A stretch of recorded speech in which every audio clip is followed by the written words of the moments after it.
in, everybody, to Stanford Softball Stadium on a picture-perfect Saturday afternoon here on the farm as the Cardinal will host the Washington Huskies. Scott Reese, Jenna Becerra with you for two games this afternoon, a doubleheader against two different teams. Stanford will play Washington, and then Stanford will play St. Mary's. Yesterday, Washington played St. Mary's, so we're kind of all over the map as part of the Stanford softball the Cardinal Classic 2, they're now calling it. Three teams, 3 days. It's been great softball so far. And Jenna, it's a charged atmosphere out here today. The Cardinal looking to avenge a loss to these Huskies on Thursday afternoon. Yeah, an important non-conference weekend, really for all three of these teams, but a ranked matchup once again. These two squads obviously familiar with each other from the Pac-12 days, but hadn't faced each other since then back in 2024. Washington got the best of them 6-3 in that first game on Thursday, and now Stanford looking to make some of the adjustments that they needed here today to finish this out strong. Stanford just 33-60 all-time against the Huskies, again dating back to the longtime Pac-12 rivalry. It's a new era now, Cardinal in the ACC, Huskies in the Big Ten, but they renew acquaintances here on a Saturday afternoon, and a bit of a different look for the Cardinal, certainly in the circle to start this game. Anna Brewer will get the start for Stanford today, at least in game one, but we could see multiple pitchers both game one and game two. Yeah, Brewer getting some time yesterday, and she has been quite a bit. She came in, threw an inning and 2/3. Gave up a couple of hits, no runs, pretty clean outing for her before Zoe Persico came back in to close out the ball game and then eventually get the win for them against St. Mary's. But Brewer has been really important for them, especially with the injury to Alyssa Houston. She did get one inning in yesterday, getting the start. That was a good sign for Stanford, but as a freshman, she's really stepped up in the circle. Yeah, Houston coming back from the injury yesterday, as you mentioned, pitching the one inning. But it'll be Brewer in the circle today to start. 4-2 with a 4.25 ERA. 25 strikeouts in 51 innings, so not a big strikeout pitcher. Pitch to contact, let the defense do the work.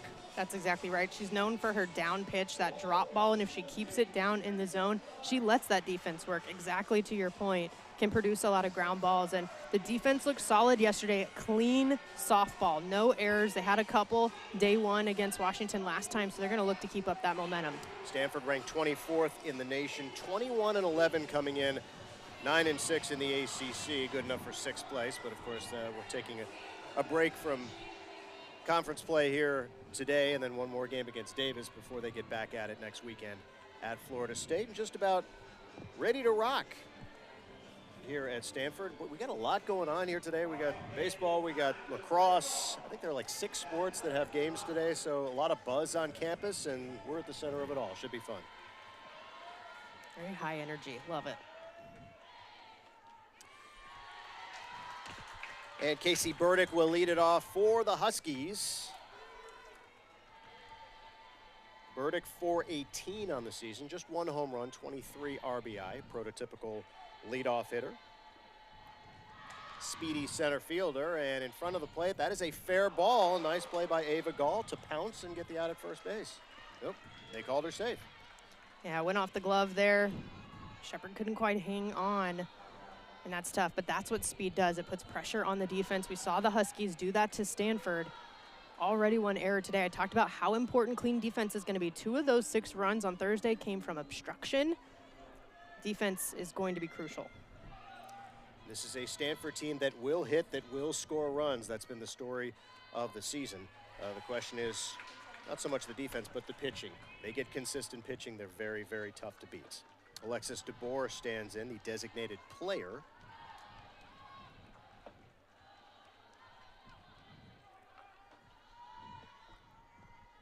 And the 0-1, check swing just off the plate. Brewer wanted that, but it looked a little inside. Brewer trying to be really intentional here with Alexis DeBoer. As she should be, 13 home runs, leads the Huskies. Big hack fouls it back. The top 10 National Freshman of the Year finalist a year ago, really just came out swinging literally in her freshman campaign, but has maintained that momentum coming into her second year at this level, and even one of the leaders on the team, Coach Tarr says. Named to USA Softball's Player of the Year Top 50, and there's a ground ball to the hole. Nice play at shortstop, but the throw gets away. And we're gonna have a play at third. Bang, bang play, but in there is Burdick. So aggressive base running by Casey Burdick on the throw from River Mailer that got away, and the Huskies threatening with 2 on and nobody out. Again, the defense. Washington is going to continue to put the pressure on. That's what they do really well. Coach Allister said it. The roster's quite different from 2024, the last time they played. So the hitters aren't necessarily as familiar, but one thing that is Heather Tarr, and her teams always know how to manufacture. So now you get into the thick of the Husky lineup. Giselle Alvarez. And a nice pitch on the outside corner for strike 1 from Anna Brewer. Trying to pitch out of some early trouble here. 2 good offenses. Warm afternoon game. We could see some runs today. Wind blowing out. There's a shot towards center field. Back goes Emily Jones. She won't get there, off the top of the fence. And that's going to be a double for Alvarez to drive in the first run of the game. That was about 6 inches from getting out of here. A game of inches, as we say, but that was just on an absolute rope. Good piece of hitting there and really making them pay. Those errors coming back to bite Stanford right now. Emily Jones did do a nice job, though, of playing that immediately right off the bounce, off the wall, getting it in. That actually saved the second run from coming across on that one. That said, you got second and third, nobody out, so a significant first inning rally by the Huskies with the cleanup hitter Jaden Glab coming to the plate. Glab just a tick under 400, 396, 8 homers, 36 RBI.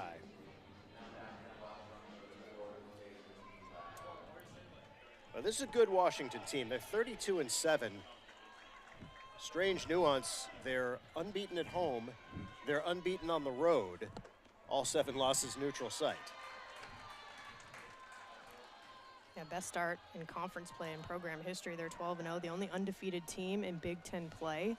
Left. Dropped a couple to St. Mary's this weekend. And Glab looks at a ball outside.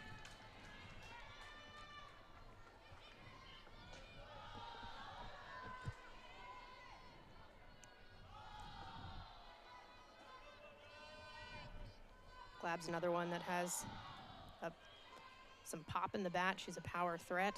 Hit a home run in the last game against Stanford. And this will be down the first base line and called for, and play made by Taryn Kern. And that keeps the runner at third base. So a big out there for the Cardinal. Kern actually covering a decent amount of ground there to make that play in foul territory, but could tell she had the awareness, knew, okay, I have to be ready right away to get that throw in with the runner at third. Well, it's all about the communication, right? Addison Shepard there as well. I got it, I got it. One person making a play on the ball, not 2, and all is well. Allie Hetzel steps in, and first pitch is fouled back. Kern gave it an effort.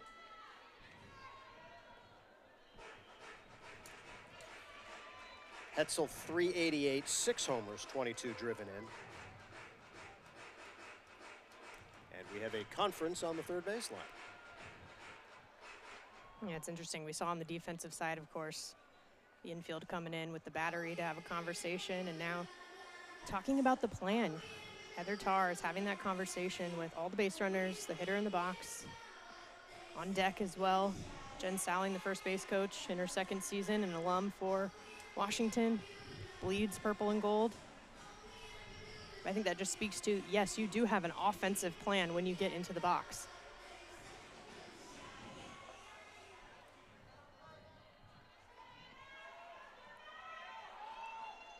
Brewer checks the wristband. How much info is actually on that thing?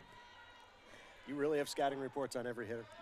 Well, the PitchCom is newer, so they're wearing that wristband rather than getting the traditional signals through the catcher or from the dugout with the numbers flashing. You take a look and it just tells you, throw this pitch in this place. So it has eliminated some of the back and forth. More and more popular in the game. Right back up the middle. That's going to be through for a Oh, I was going to say 2-run single, but a absolute dime from Jones throws out the runner at the plate. So Stanford, you talked about the defense being a problem early on. Not so much there. That was brilliant.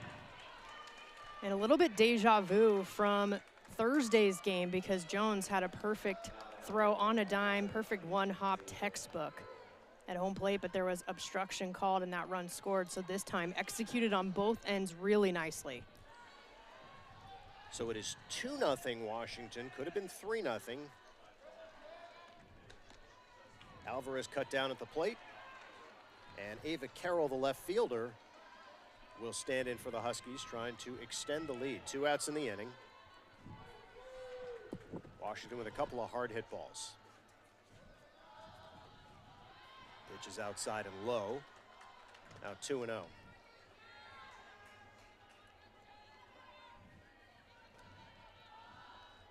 Carroll 351 coming into the weekend, 346 now. And there's a fly ball center field. Jones has been busy out there. She'll retreat just in front of the warning track. And the side is retired. But the Huskies strike first. They get a couple of runs in the first. Stanford coming up 2-0 here on the farm.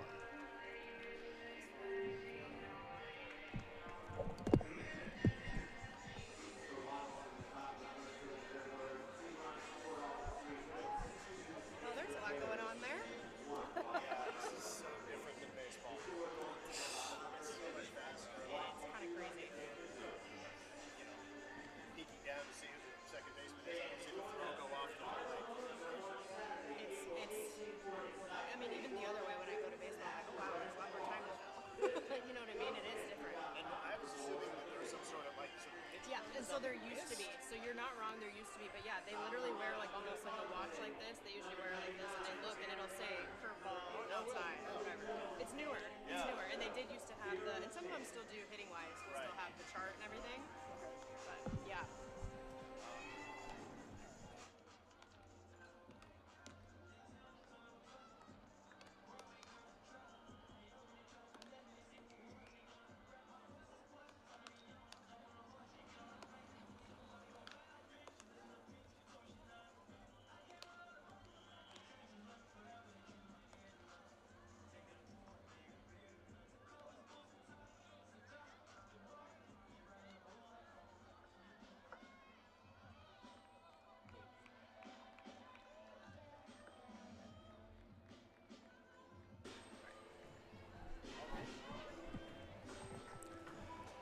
Bottom one here at Stanford as the Cardinal will try to answer the 2 runs put on the board by the Washington Huskies. And they will get their first look at Ryan Maddox, left-hander on the hill for Washington. Maddox, a somewhat bloated ERA, 5.06, 1-2 on the season. And she will deal with the white-hot Taryn Kern, who hit a couple of home runs in yesterday's game against St. Mary's, and in fact has two homer games in the last week. That's right, did the same thing over at Duke. And this one does not have the distance for the in foul territory. Allie Hetzel squeezes it for the first out of the inning.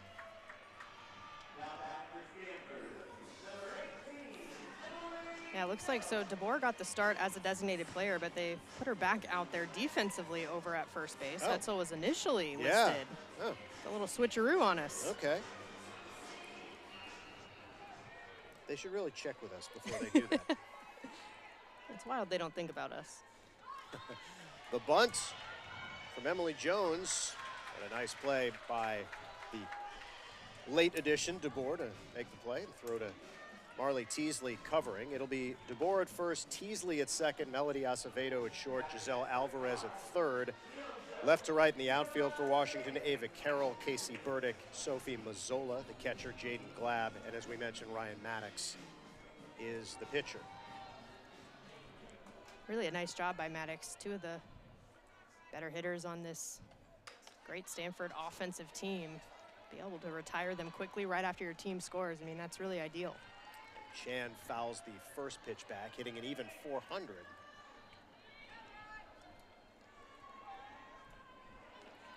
had a 10-game hit streak snapped yesterday in the St. Mary's game.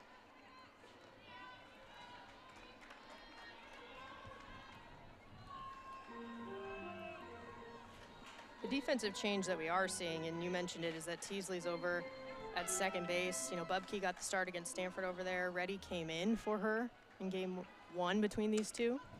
Got sawed off, but I think it's going to work. Diving effort in left field by Ava Carroll, but came up empty. So a looping single for Chan, and Stanford has its first base run. You gotta love the effort from Carroll. We saw an outstanding play from her on Thursday, a diving catch, doubled the runner off over at second base. Made SportsCenter's top 10, if I'm not mistaken. Really a game-changing, game-saving play in a lot of ways because it kept the lead in Washington's back pocket. It saved it at 4-3. Stanford would have potentially tied it and maybe even taken the lead had she not made that play. So Jade Berry gets a shot here with a runner aboard and 2 outs. Berry, 324. 4 homers, 28 RBI.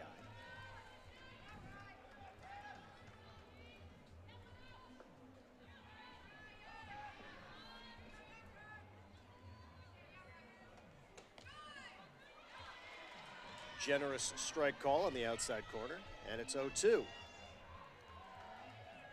You know, Maddox, the lone transfer on this Washington roster, coming from Arizona, so there's still some general familiarity between the program. Not going to get that call. And it's 1-2. Beautiful new ballpark here at Stanford. 200 down the lines, 220 straightaway center.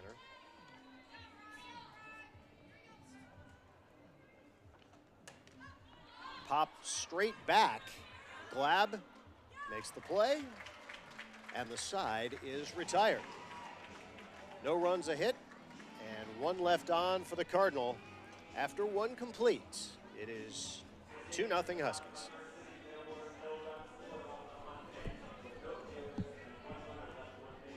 Sorry, I was trying to communicate it, but then I was like, I don't know how to sit, you know? It's like, in my brain's like, What am I doing? There would be a change of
Inning number 2 here at Stanford, 2-0 Washington. And the Huskies will have 7-8-9 coming up. Molly Acevedo leading off against Anna Brewer, who comes back for her 2nd inning of work. Misses inside, ball 1. Acevedo, 333. Just a couple of home runs, 18 driven in.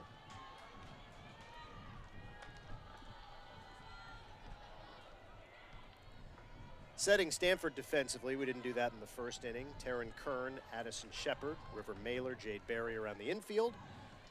Sydney Bulafin, Emily Jones, Kira Chan, left to right in the outfield. Ava Gall, the catcher. And Anna Brewer is your starting pitcher.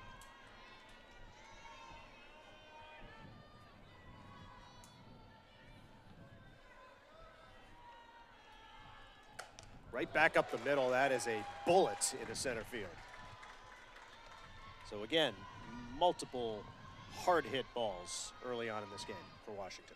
And hard hit on the ground. You know, they're not necessarily trying to do too much, trying to lift it out of the ballpark, but It goes back to manufacturing. Get the runners on base, move them over, just hard on the ground up the middle. That is the goal in any at-bat. That'll bring up Teasley, who gets the start at second base today. Marley Teasley wears number 11, looks at ball one.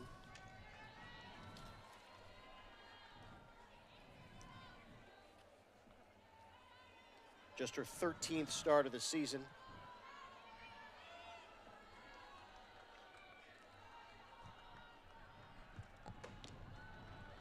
And inside ball two. Teasley just 207 coming in. As tends to be the case, the offensive prowess drops off substantially. You get to the bottom couple of this Husky lineup. There's a bunt attempt, she gets it down, and the sacrifice works as Kern throws her out. Doing your job. I think sometimes because of how offensive this game has become and hitting has just developed, especially the power aspect, you don't always see just basics like that. Lay down a sacrifice bunt, but again, that's what Washington does. They know how to manufacture. So Sophie Mazzola steps in. And she lines one foul. Then the lineup will turn over. Leadoff hitter Casey Burdick on deck.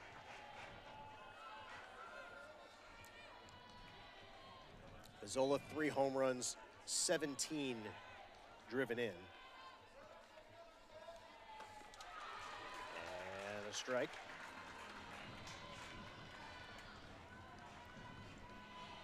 As Brewer gets ahead of a hitter, that has been a bit of an issue the first time through the lineup, although top of the order, they jumped on pitches early. Gets sawed off, but that'll fall into left field for a base hit. So right now the Huskies have been good and they have been fortunate, and they've got another threat here in the second inning. Not a bad pitch from Anna No, Brewer. not at all. Does jam her up, but it falls perfectly, and some good base running there from Acevedo to read that right away and know, okay, I'm gonna get to third base, because you can score so many different ways with less than 2 outs when you're just 60 feet away. So first and third, 1 out, and the leadoff hitter Burdick trying to add to the Washington lead. Swing and a miss, and a stolen base for Mazzola. So now he gets second and third. Huskies had this scenario in the first inning, second and third with 1 out. And there's a base hit by Burdick. In comes Acevedo. Mazzola will stop at third base. It's 3-0 Washington. Washington coming out with a vengeance here today, but again, they're just putting it hard on the ground, finding the holes. And they are seeing success with that. I mean, after dropping a couple of games to St. Mary's, who is ranked in the D1 softball mid-major rankings in that poll at 21, but that's tough. You know, they came in with a 20-game win streak. They were riding a high. Kind of got punched in the mouth a little bit. They did get the win over Stanford, but now they're wanting to really end this on a high note here.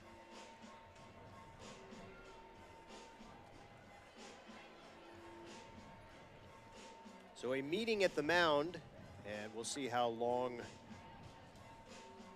they stay with Anna Brewer. Obviously options for the Cardinal. You do have 2 games today. Utilizing the options is definitely the approach. It's been by committee all season long. Pitching coach Danielle Toole-Trejo having the conversation with the freshmen. Coach Alster said when that role became open on staff at Stanford, Thule, as they call her, she was the first phone call.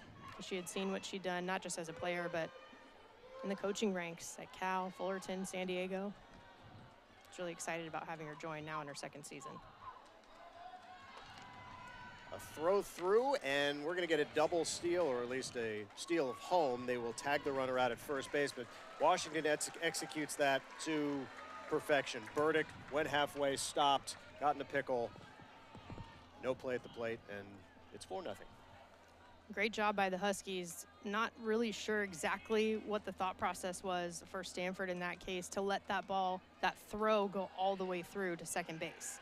Because you know in the first and third situations, it's something you practice basically every day, that there are different options there. You can cut the throw off to get that runner at home. Kind of a gift that they just gave him. Well, Washington steals a run, and again, it's now 4-0. We're still top two. And now you've got to deal with Alexis DeBoer.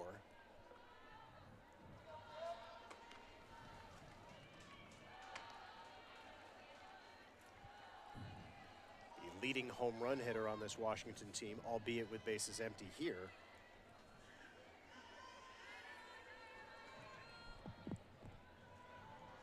Two-one to a dangerous hitter. Now 3-1. One of the most impressive things about Alexis DeBoer outside of just her numbers, Heather Tard talked a lot about how great of a teammate she is, how selfless. She's really all about the team. And she's never going to settle. You know, her dad, the football coach at Alabama, she was training in Tuscaloosa this summer. Well, there's something to be said for pedigree. Growing up in a family, competitive sports, we see it so often. She had a great freshman year, but she was set up working with some strength and conditioning folks over there at Alabama, getting stronger, trying to get faster in the weight room.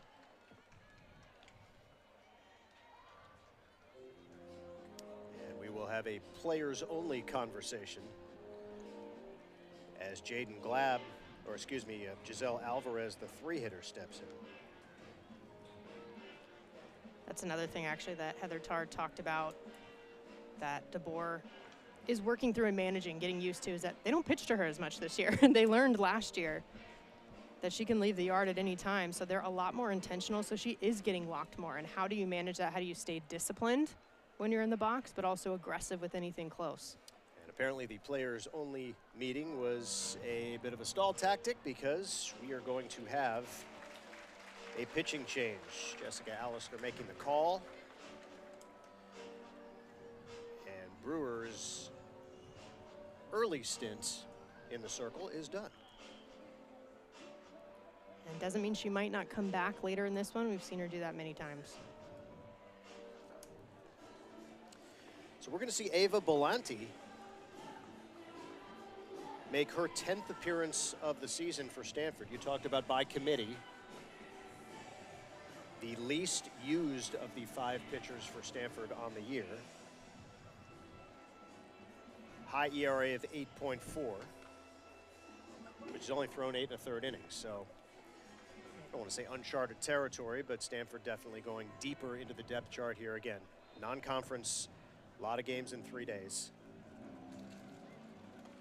Yeah, small sample size so far for her here in her freshman year, and she's a local kid as well, you know, from Redwood City, which is literally just down El Camino Real, down the street from Stanford, and really wanted to come here to start her collegiate career, gets to start it in a brand new softball stadium as well. This whole freshman class, very excited about it, but one of 3 freshman arms, 3 of the 5 are freshmen for the pitching staff for Stanford this year. The third being Elena Kraus. And Coach Allister talked about it, you know, there is less experience in that sense for the staff.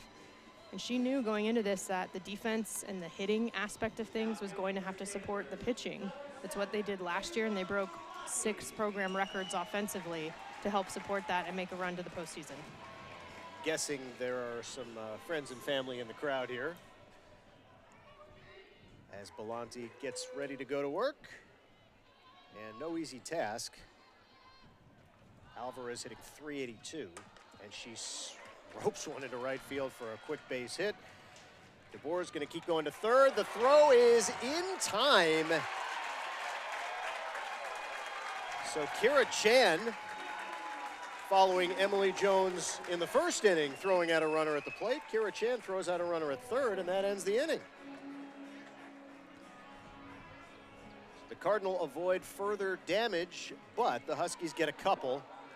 And after an inning and a half, it is 4-0 Washington.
Welcome back, everybody, here on the farm.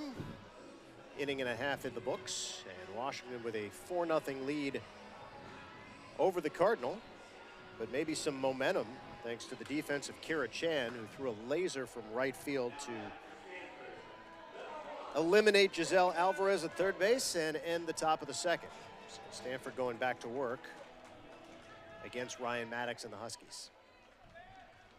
River Mailer, the shortstop, takes ball one.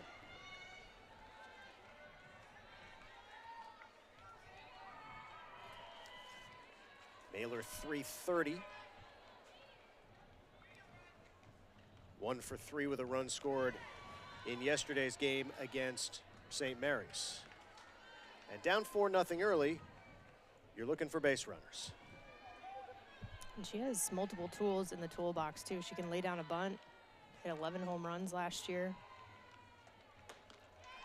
Can also take a walk. It's 2-1 right now. She had her best year as a junior last year, an All-American year for her. Those 11 home runs were her first in her career, and she had the first of her season recently. Yeah, I was going to say, oddly, only one so far this year. She has been utilizing small ball this season. She always has, but a little bit more. Hitters count here on 3-1, and she hacks at it, pokes it foul down the left field line.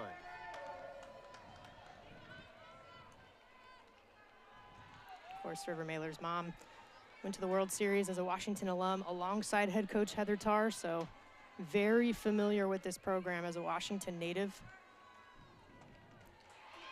And she takes ball 4. So the leadoff player aboard for the Cardinal, trying to cut into this 4-0 deficit. When it comes to getting base runners, that's why we always say a walk's as good as a hit. Stay disciplined up there, just get on base, and now there's speed over at first base with Mailer as well. So anything in the gaps, she's thinking about taking 3 to score. And Ava Gall, the catcher, stands in, lefty v lefty. Gall 329 on the season.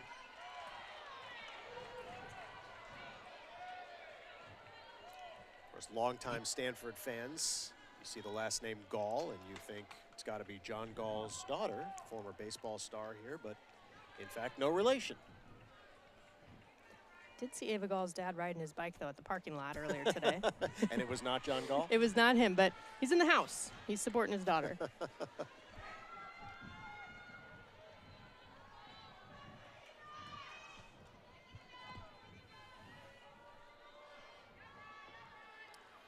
Gall in a hole 0-2. Maddox tries to pick the corner, comes up empty. And that's not a bad spot. It's a great take in that situation.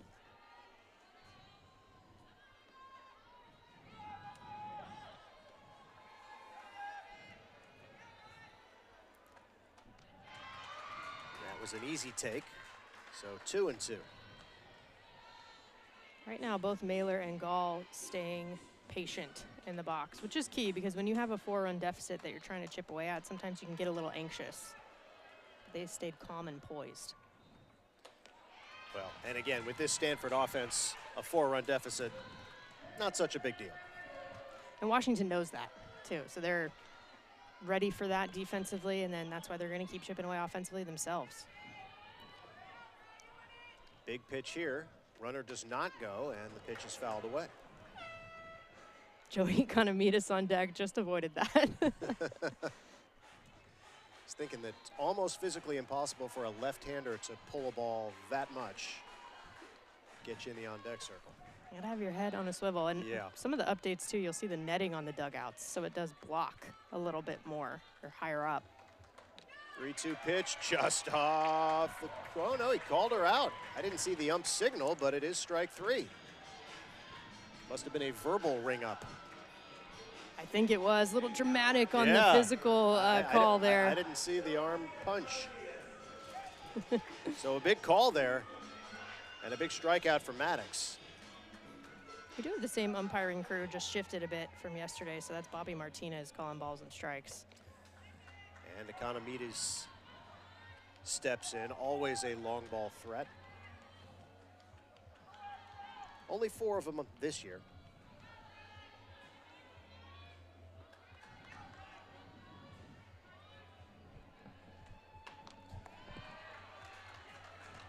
Off the corner, ball 2. So Maddox really nibbling here in this second inning. She got the call, strike 3 on Gall. Cardinal hitters, as you mentioned, very patient, working the count.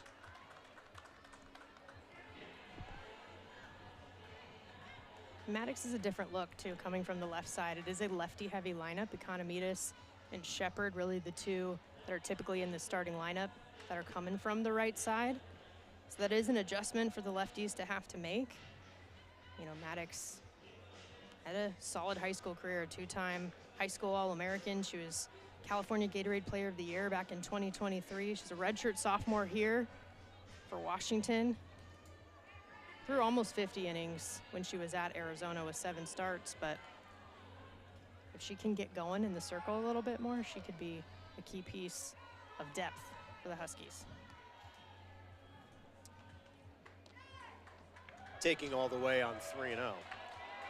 And likewise, Stanford would like to get Economides going after she had the big power season a year ago with 15 home runs.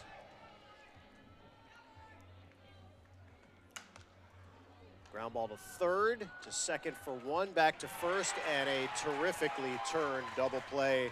Alvarez, Teasley, DeBoer, and just like that, side retired. So a nice job by Ryan Maddox, battling back after being behind 3-0 in the count to Economides. The inning-ending double play leaves it a 4-0 game, heading to inning 3 here at Stanford.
Third inning here at Stanford as the Huskies lead it 4-0. They've got 7 hits. Stanford with just 1 through 2 innings of play, and a well-turned double play to end the bottom of the second by Washington. That is something the Huskies are known for, too. Historically, their defense, they've had some outstanding infielders in particular. Jen Salling, one of them over at first base. But I think people know the name Sis Bates, who was at shortstop as well. Ali Aguilar, who was in the middle, won a silver medal in Tokyo. So that was a flash of just some tradition there from the Huskies. Jaden Glab will lead things off here in the top of the third inning. Popped out to first base her first time up. That was against Anna Brewer. Now it's Ava Belanti in the circle for the Cardinal.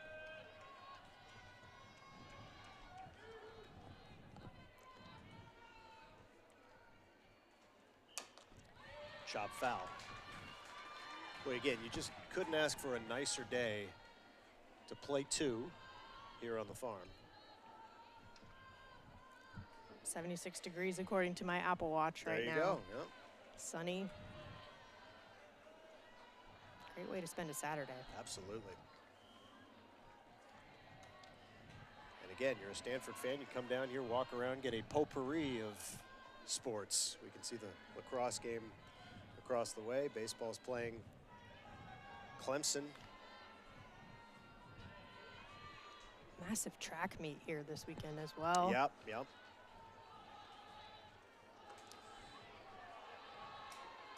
Two and two the count to the Husky catcher. Glab hitting .381. 8 home runs on the season. The third base, bobbled and safe. So Barry just a slight bobble, and it cost her as Glab was able to beat it out. And that's why you always hustle. You knew off the bat that was going right at Jade Berry, but hustling down the line to leg it out. And a good attempt on the stretch by Taryn Kern as well. It looks like we have a conference with the umpires right now.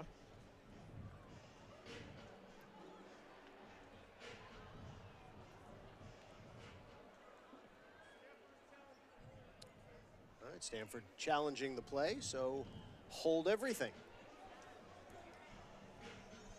Saw a few challenges first time around with these two on Thursday. We can look at it on the in-house scoreboard.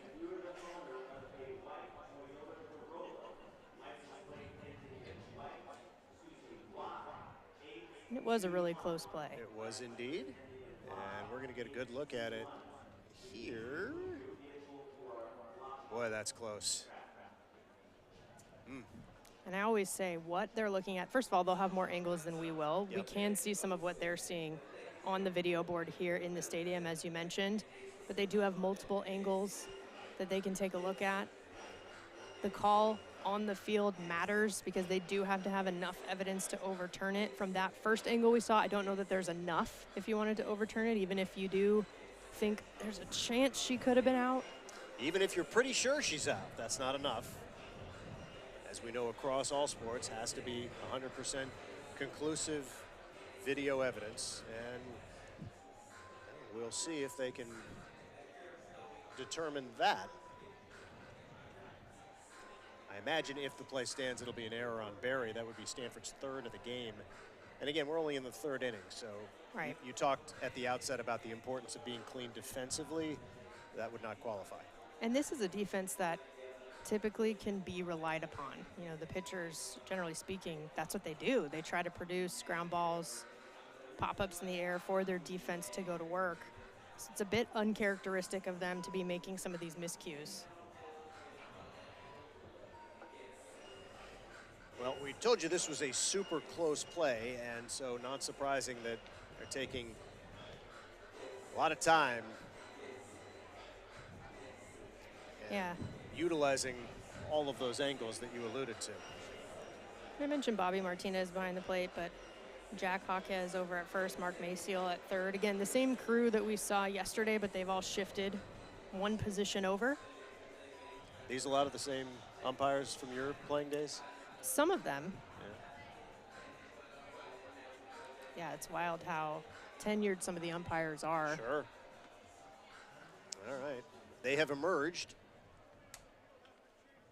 Okay, so a good challenge by Jessica Allister. The Cardinal get an out. They don't get the third error of the game, and all is well in Stanford land. And that's exactly what we're talking about. They probably had multiple angles where they could see enough evidence to make that call. But yes, now Allister looking like a genius. She actually tends to do pretty well in terms of percentage of getting the call. Okay, back to business. Allie Hetzel looks at strike one.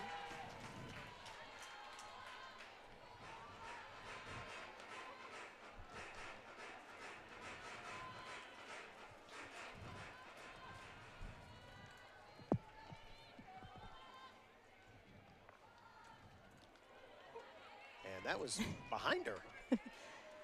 She didn't flinch. You know, you don't see that a lot, although I did actually see that in the Duke series with Stanford last weekend. It was not Boulanti. I believe it was actually Anna Brewer, where you throw it behind the batter and don't hit them. It's just a ball. It's not that common, but yet it's happened twice. Sure.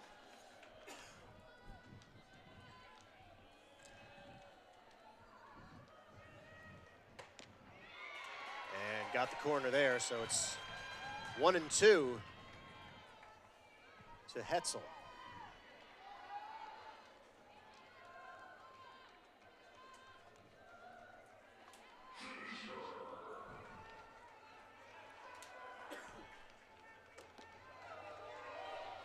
Now 2-2.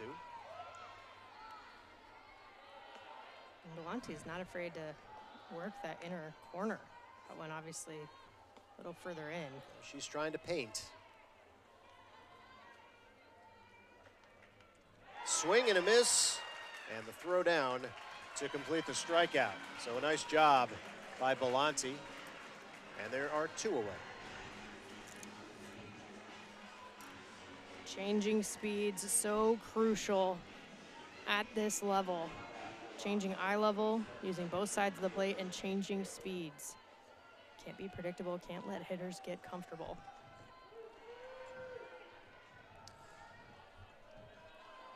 Here's Ava Carroll, flied out to deep center field in the first inning.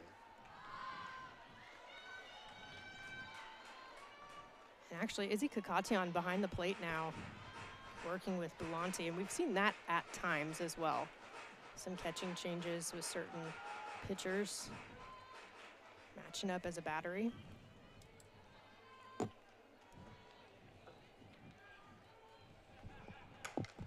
There's a shot into right field past a diving Shepard, and a base hit for Carroll. It's the 8th hit of the afternoon for Washington. 7 singles and a double.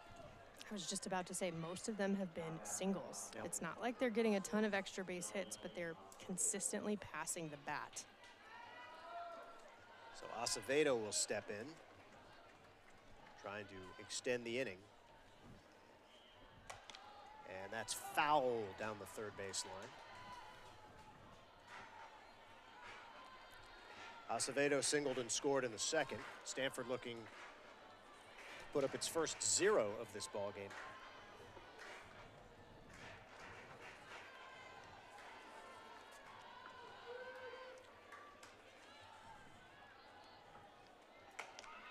And that finds a hole. So the 8th single in 2 2/3 innings. Some of them have been hit hard. That was more of the seeing eye variety, but they all count the same, and Washington's got a 2-out threat. And it's been really throughout the lineup. You know, second single of the day for Acevedo in particular, but Burdick has a hit. DeBoer, Alvarez is 2 for 2. Hetzel's got a hit, Carroll's got a hit, you know. And Teasley, it's one foul behind third base, and it falls to the grass, 0-1. Teasley is one of 2 hitters in this lineup that doesn't yet have a hit today. The other one being Jaden Glab. But she did lay down that textbook sacrifice last time. Well, nice catch in the stands. Got to have good defense by the fans. It's critical.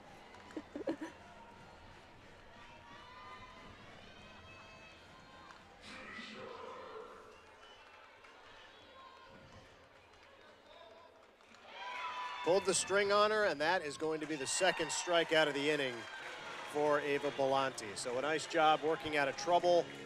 Couple of hits, couple of runners stranded for the Huskies. They still lead at 4-0, heading bottom 3 at Stanford.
Bottom of the third inning here at Stanford. Cardinals still looking to break the seal. Just one hit, no runs through 2.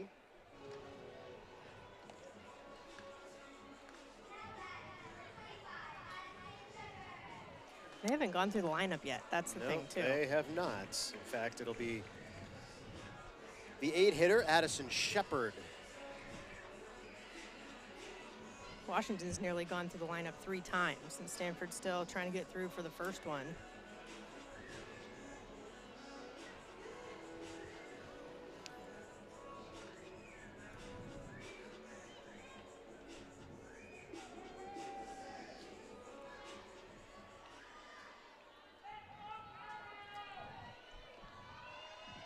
Shepard, .320 on the season.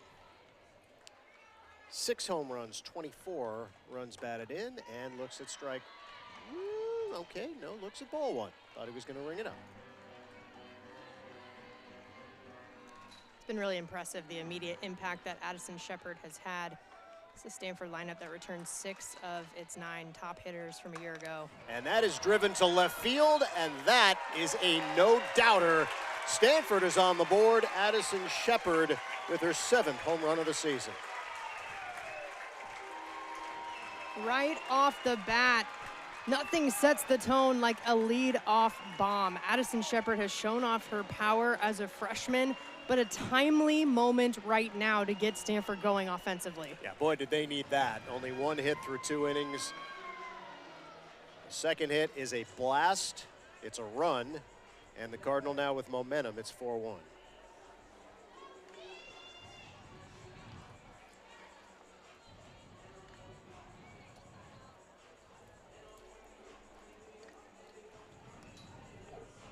First blemish on the record of Ryan Maddox this afternoon.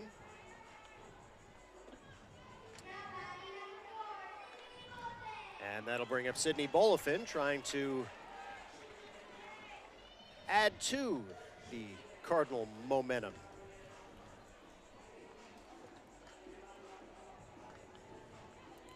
Bolifin just .217 on the season in 46 at-bats. When she does get her hits, they tend to be incredibly timely. She was 1 for 3 with a double the last 2 times out. An RBI in both games so far this weekend. Checked her swing, but went around. Another left-hand batter. You mentioned a very lefty-heavy Stanford lineup against the left-hander.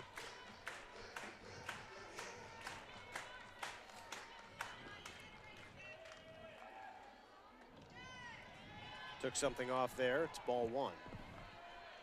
She's another one that is a power threat. Doesn't have a home run on the season yet, but hit 6 last year. her very first at-bat of her collegiate career left the yard. Right on cue, right field and deep, and that is gone. Jenna Becerra, Nostradamus. I don't know if it's manifestation, but it's certainly whatever works. a fantastic swing from Bulafin. Just absolutely turned on that pitch. Again, the momentum, the bottom of the order stepping up right now for Stanford. I mean, you get back-to-back jacks for your 8- and 9-hole hitters, that'll turn a game around. And her first one of the season, like we just said. Since you're manifesting into existence. Well, Kern hit 2 yesterday. I was going to say, no one easier than Taryn Kern, who's got 13 on the year and 4 in the last week. Tied the record for a single season last year with 19.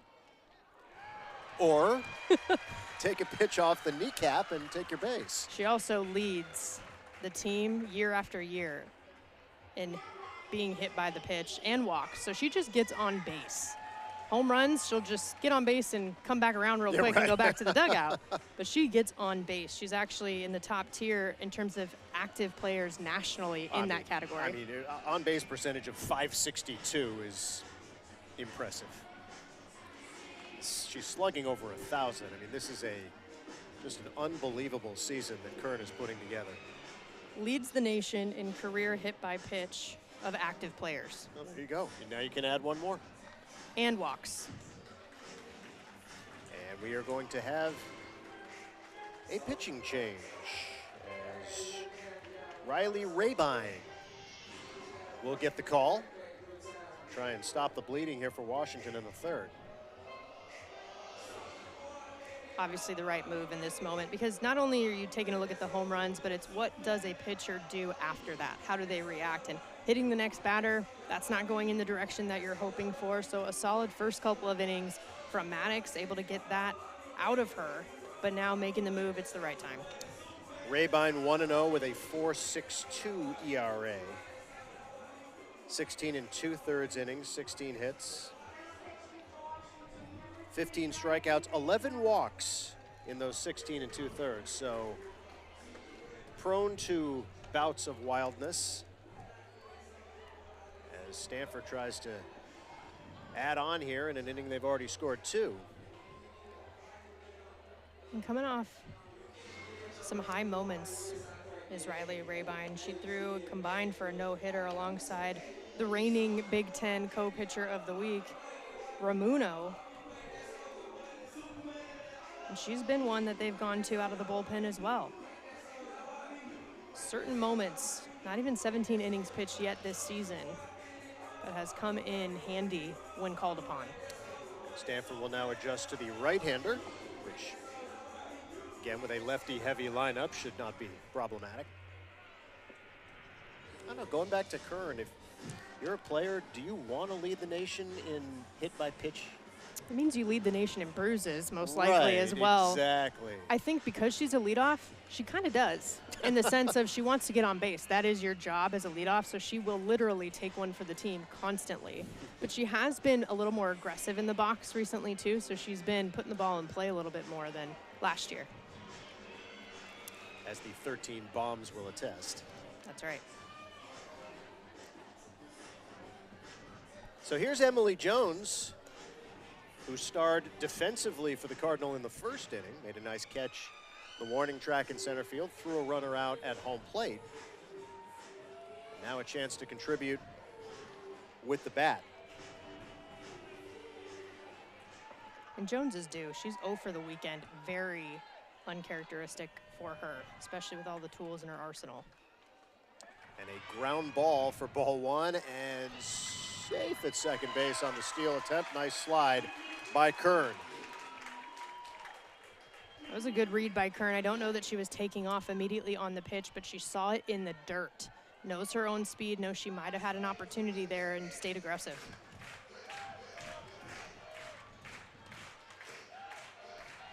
So a runner in scoring position for the Cardinal. Already 2 on the board in this inning on back-to-back home runs by Shepard and Bulafin.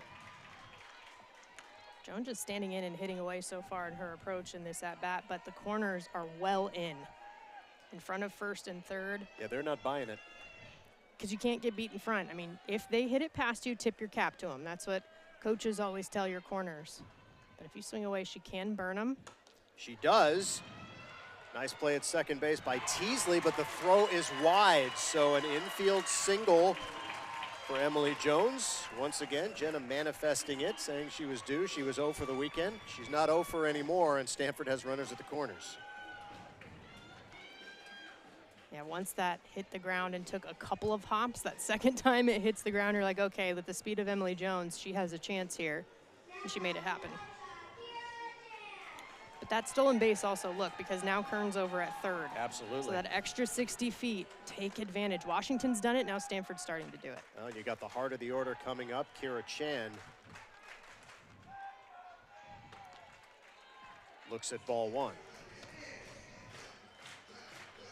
Chan's up over 400 now, 406 after a single in the first inning.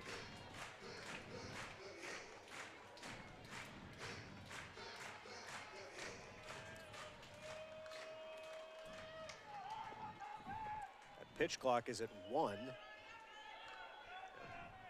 Generous. Line drive into left field as Alvarez couldn't squeeze it. That's going to be the third run of the inning as Karen Kern scores, and it's 4-3.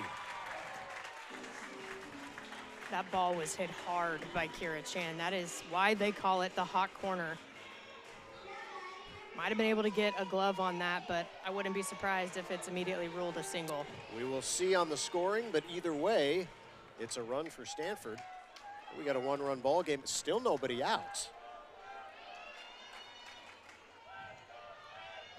They do indeed call it a hit. There's a line drive foul. And again, Kern being able to take second base, she scores on that, might not be able to because it trickled into left field. She could have had time because the outfield is playing a little bit deep, so it might have kind of landed in no man's land, but she ensured it by taking that extra base. Jade Berry looking to extend the rally and tie the game, maybe even give Stanford the lead with extra bases. Cardinal have gone homer, homer, hit by pitch, single, single here in the third. Crowd's into it now.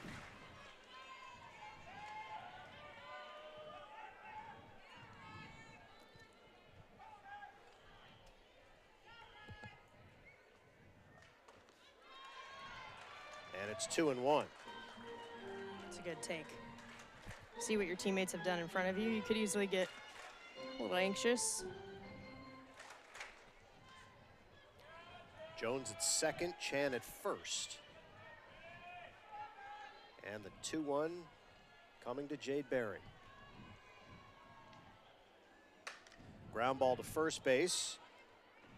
DeBoer steps on the bag for the out, so tantamount to a sacrifice. Both runners move up, and now you got the tying run 60 feet away. Makes an out, but still a productive out to move runners into scoring position. And you'll take that, and that's why they say good things happen when you hit the ball hard on the ground. We saw Washington once again string that all together on their end. Stanford is now taking their turn. So River Mailer will have a chance to flip the score here on this Saturday afternoon. 4-3 Washington. Bottom of the third.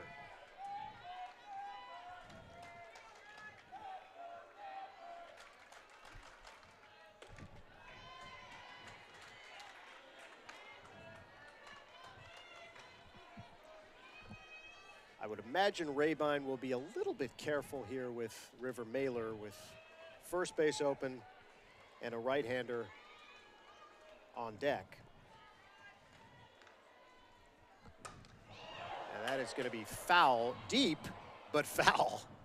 Went over the wall in right field. Some oohs and ahs from the Stanford fans who wanted it. But a long strike. A long strike. Izzy Kakatian on deck. Yeah, that is the change too. Like you said, the right-handed hitter on deck because it's making that switch, taking Gall out, the lefty, adds another right-handed bat. staying alive. Still 1-2 to Mailer. Average sitting right at 330. Just the one home run, 22 driven in, and a couple of ducks on the pond, as they say. Chance to add to that RBI total right here. Did hit her 13th triple of her career, which is 5th all time in the Stanford record books against Washington last time out.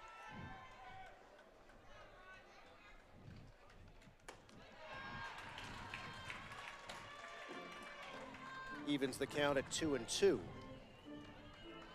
A long inning here for the Cardinals, still only one out. They are known to score in bunches. Yes, indeed.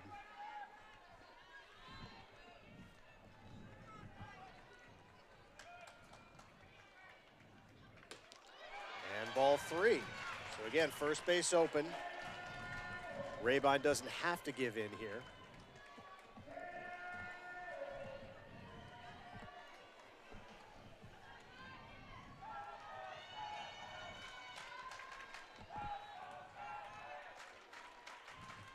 The 3-2 is very high, ball 4.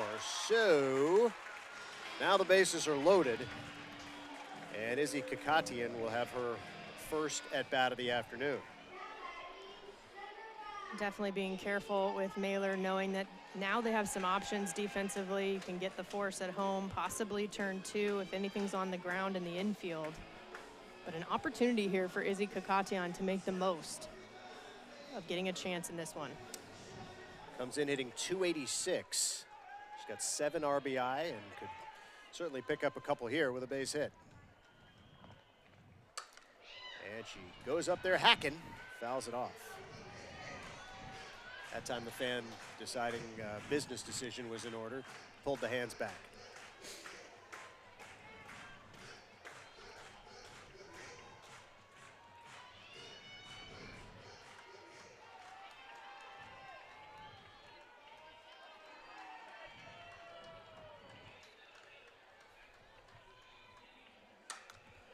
Loop down the right field line, again foul, and Mazzola couldn't get there, so it's 0-2.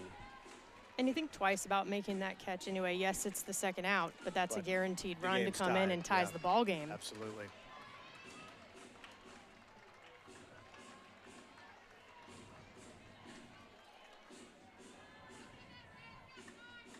Is that something that the early part of the season, the preseason, coaches will instruct outfielders in this situation if you have the option, catch it or don't catch it? They may, in certain situations, yes, especially earlier on in the season, to your point, because that's when you're learning about your team. Players are learning about themselves still. Ball 1.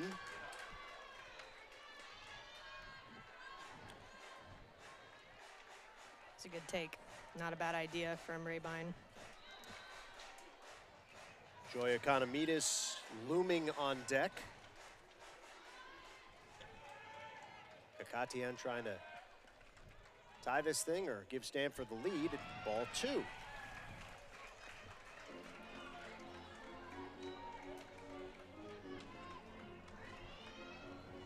Just like it's an opportunity for Kakatian, it's an opportunity for Rabine too. You know, she wants the ball. That's what Heather Tarr said, and she was going to get it this year in some big situations. This is one of them. This is only going to prepare you. Absolutely. This would qualify as a big situation. Bases loaded, 1 out. The pitch, a nubber back to the mound, and a play at the plate. Oh, dropped the ball. Jaden Glab could not squeeze it. Oh, it looks like... They're calling her out? They're saying that was on the transfer. I don't agree with that. Coach Allister's fired up. Yeah, and I think she should be. It did not look like it was on the transfer to me. No, it did not. An immediate conference, as there should be. Yeah, we'll see if they overturn this. Rabine made the play. Glab just dropped the ball. And they've changed the call. So, we were right. Coach was right. Allister's calmed down a little bit, too. She's like, and okay, she's motioning, to Joey Economy to stay calm. I think she's saying it to herself, too. Right, or maybe to us. Yeah. But the upshot is Jones scores, and we've got a tie ball game. And our angle, as well as home plate umpire Bobby Martinez angle, was behind Glab, right? So it may Yes. have looked that way to him, but Fair enough. immediately the other umpires came in and said, okay, this is what we saw because we saw it from the front. So, but that's why they have the conferences, and that's why you ask if you're Jessica Allister. All you ask is, exactly, get it right. And they do. And we are going to have another visit here, and it's not at the mound. Heather Tarr wants further explanation, apparently. I don't think they're going to change it back. Ask about it. I mean, that's what you should do as a Right. head coach, right? They're both doing that for their teams. That's makes it a tie ball game right now. So of course you should ask. It's a huge play in this game. Still only one out and bases loaded, by the way. Stanford's already put up a 4 spot here in the third.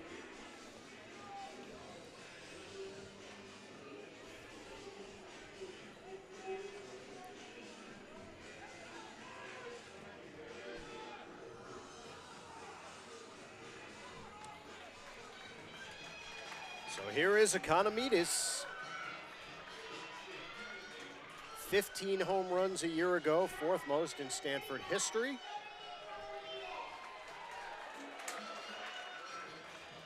And a chance to blow this game open with one swing of the bat. Bases loaded, 1 out. And that's to first base. DeBoer gets 1 and gets 2. No, they safe at the plate. Looked like a double play, but Chan slid in under the tag. And apparently no argument from the Washington dugout, so Stanford on a very close play at home does take the lead 5-4. Solid play over there at first base Absolutely. from DeBoer, and she does try to get the sure thing right at first. That makes it have to be a tag play at home. You then lose the force. But the speedy Chan utilizing it. Well, she got a good jump off a third, and she had to. Now here's Addison Shepard, who started the inning with a home run.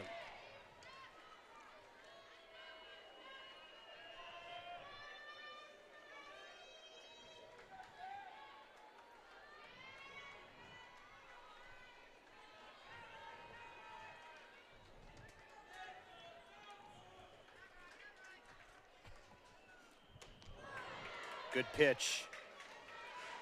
Rabine took something off there, and now is ahead in the count 0-2.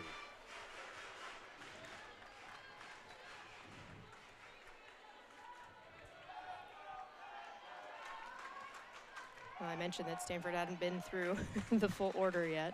Well, full order in 1 inning. Yeah. There's a drive left center field. Back goes Burdick, and she makes the play just shy of the warning track. So a loud out following a loud home run for Addison Shepard in the same inning. And when all is said and done, Stanford has 5 runs on 8 hits, leaves a couple, and they have taken the lead. It's 5-4 after 3.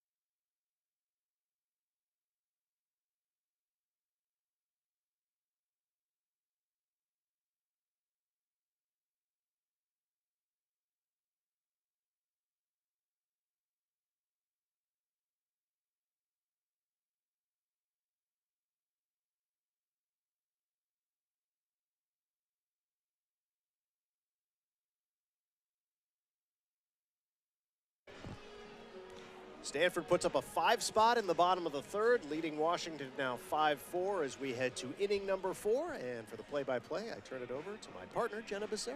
Thank you, Scott. What a ball game that we have so far. Stanford taking the lead for the first time in this one. And Ava Bulanti gets a bit of a cushion, the 5-4 lead. And she will go up against 9-1-2 due up for the Washington Huskies. This is about to be the 3rd time through the order for UW. Sophie Mazzola due up first. And she stole a base and ended up scoring back in the 2nd inning. So Washington scored a couple in the first, couple in the second. Third inning was the first time that they were kept clean. Put a 0 on the scoreboard. But just like Stanford was able to punch back in the bottom of the third, Washington more than capable of doing the same thing here in the top of the fourth. So Sophie Mazzola.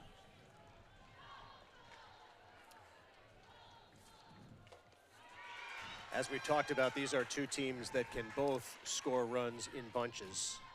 So a 4-0 deficit, not such a big deal.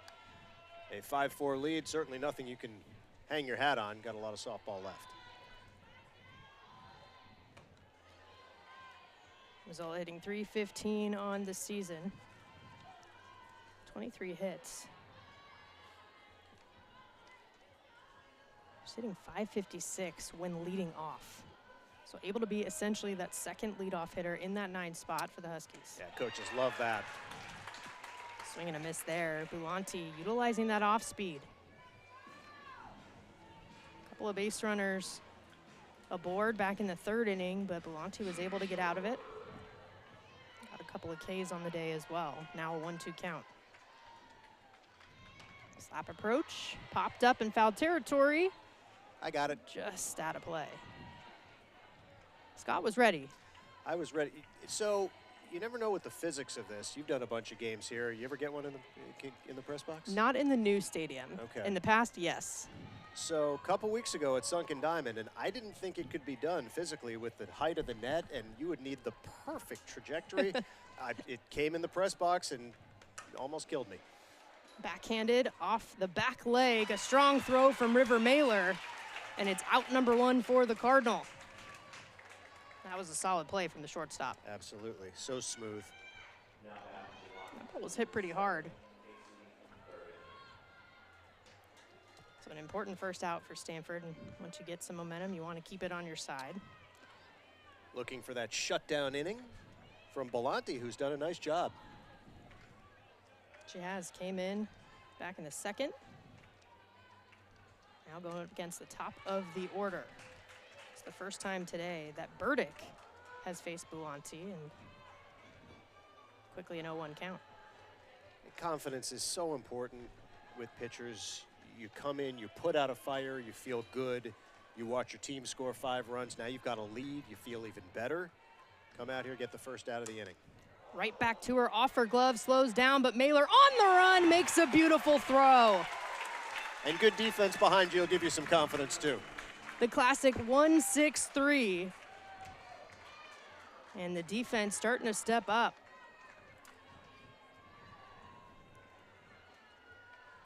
River Mailer, a couple of impressive plays to start the 4th inning. She's really been a consistent piece over there at short. It's her 3rd season there. Started at second base as a freshman. Now it's Alexis DeBoer. DeBoer takes the off speed for strike 1. It's a little confidence there from Bulanti to open up with that pitch. DeBoer has a single and a walk, 1 for 1 so far.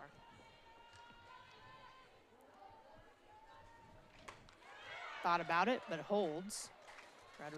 Martinez rather, asked for help from Jaquez.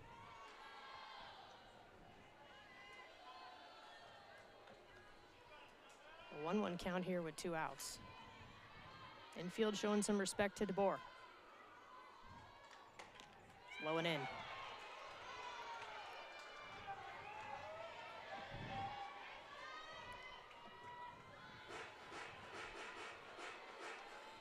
DeBoer, all-region honoree from a year ago.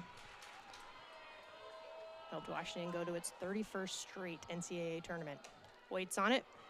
Lined into the glove of Taryn Kern on the run in foul territory. The 1-2-3 inning the Cardinal needed. They get out of the top of the 4th, maintain the 5-4 lead. It's a 1-run ball game, and they will pick up the bats as Bulafin, Kern, and Jones are due up.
Back at it here in the bottom of the 4th inning. Number 24 Stanford with the lead over number 14 Washington 5-4 after a massive 3rd inning. A crooked number, putting 5 runs across. The reliever Riley Rabine still in the circle for the Huskies. Thrown an inning so far of work. A couple of hits, a couple of runs, one of which was earned. The first pitch here to Sydney Bolifin in for a strike. Bolifin, one of the home runs. Back-to-back jacks back in the 3rd inning with Addison Shepard to lead it off.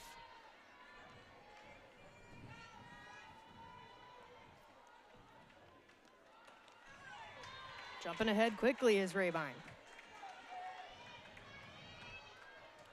Ryan Maddox, of course, getting a start through a couple of innings.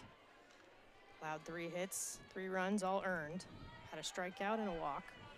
1 hit batter for giving way to Rabine. The 0-2.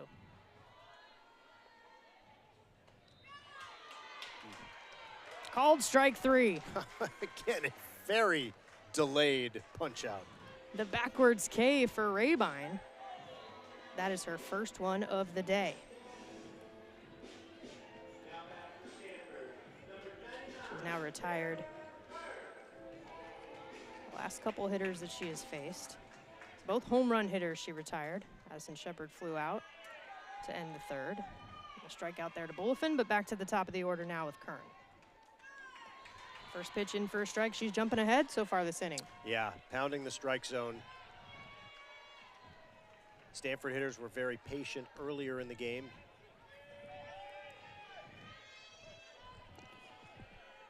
Kern was the one hit by a pitch, stole second base, pumped up her first time up.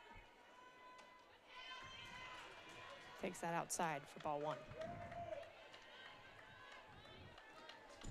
Kern leading this team in multiple offensive categories coming in.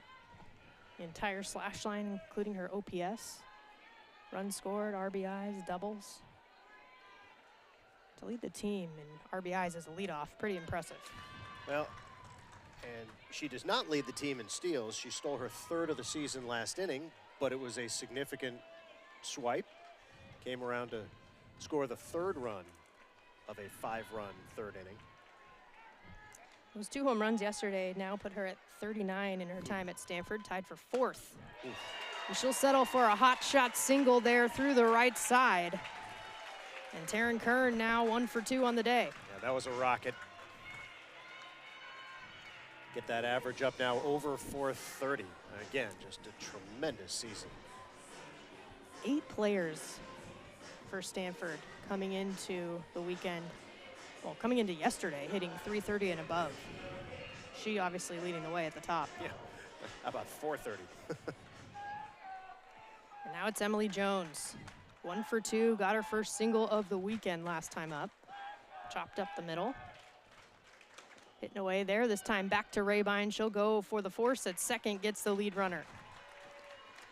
Yeah, the ball hit too slowly, no chance to turn 2, so a nice job by Rabine to make sure to get the lead runner, Kern. Yeah, no hesitation there either. Just knowing the situation. Helping herself out. So still a runner at first. Now with 2 outs for Kira Chan. She singled and scored her last time up. She's 2 for 2. That pitch is down.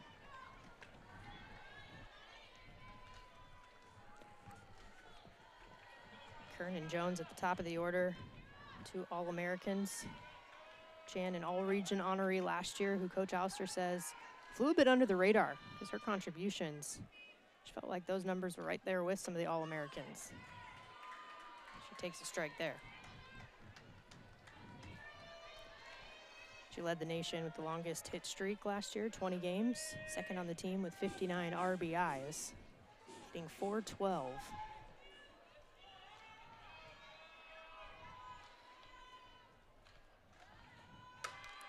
That's hit to the left side on the ground. Long throw from short. Acevedo gets it done. So the runner is stranded. A couple of quick half innings for the defense on both sides. We are through the 4th. Top of the 5th up next. 5-4 lead for Stanford over Washington.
Top of the 5th inning. It's already been a wild one in some ways. Washington getting things started first, scoring the first 4 runs. Stanford came back with 5.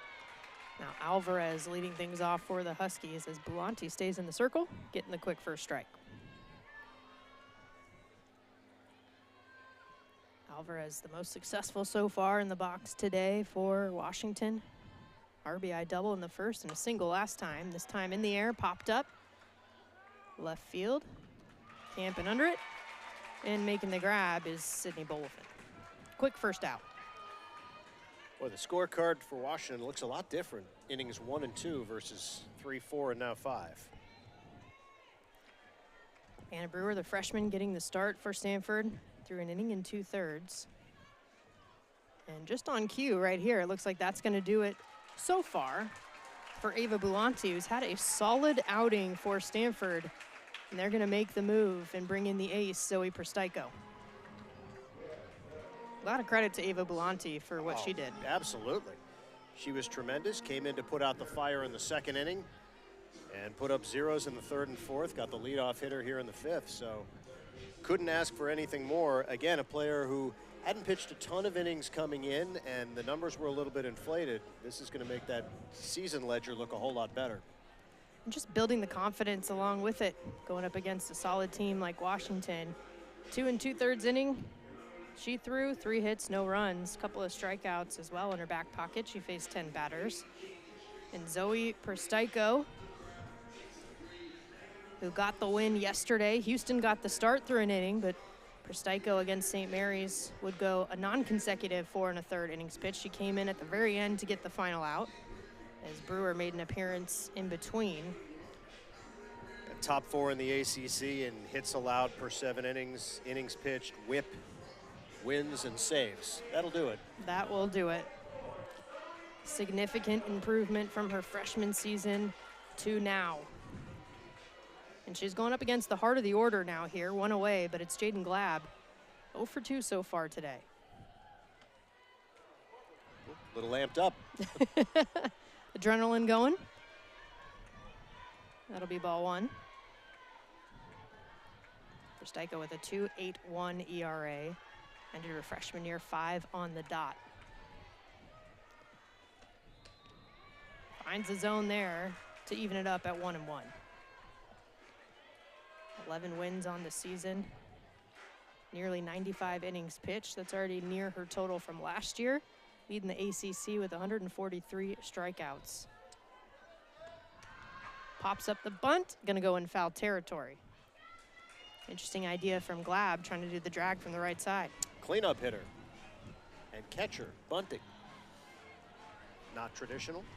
I think that's the mindset of Washington, though, by any means necessary. Yep. She's popped up, she's grounded out, trying to make something different happen, but now she'll have to protect 1 and 2. Very different look from Ava Belanti. The Husky hitters will have to adjust. Presteico, the only lefty in this pitching arsenal for the Cardinal. That pitch out of the zone to make it 2 and 2.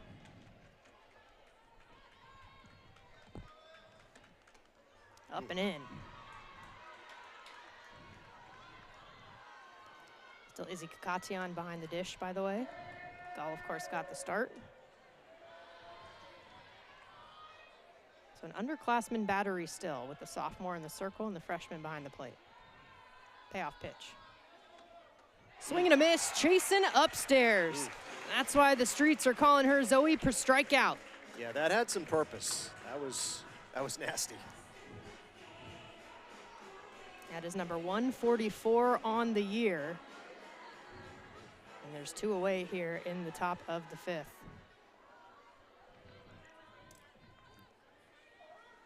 Presteico did throw 4 innings against Washington back on Thursday. Allowed 5 hits, but had 8 strikeouts. A couple of earned runs. She's going to call timeout. Take a beat as she faces Allie Hetzel.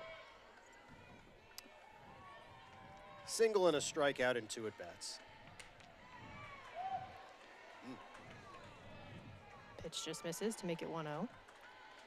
Hetzel brought in a run with that single back in the first. Initially in the lineup as a starting first baseman, but moving to that DP role that she is familiar with.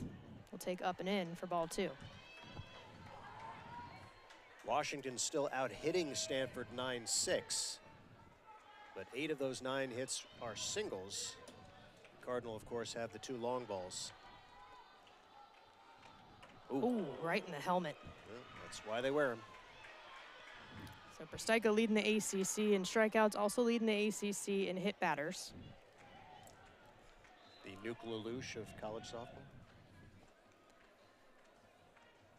Hit 1 batter last time out, and that's going to be enough for pitching coach Danielle O'Toole-Trejo to come out and have a conversation. You could see it from the first pitch. I mean, she's definitely amped up. She's throwing hard.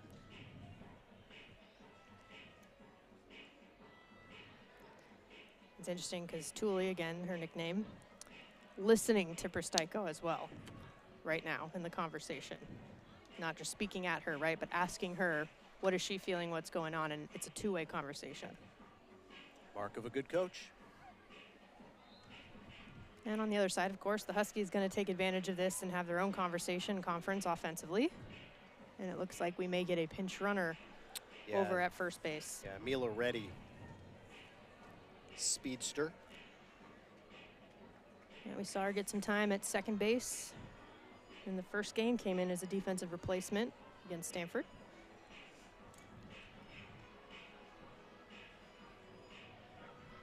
So some speed now on the base paths. Still the 2 outs. Ava Carroll will step in. See if they try and steal a bag here, get the runner into scoring position with 2 outs. Carroll hitting .348 on the year.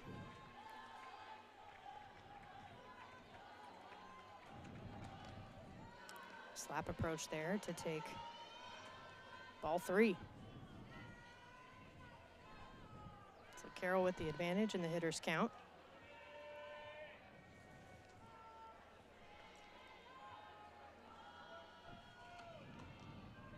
And it's a 4-pitch walk, potentially. I think we may be updating the scoreboard here. Yeah, I think that, it's 2-0. Yeah, 2-0 now. Yeah. Correction. They forgot to wipe it clean after the hit by pitch. Thank you, partner. Ooh.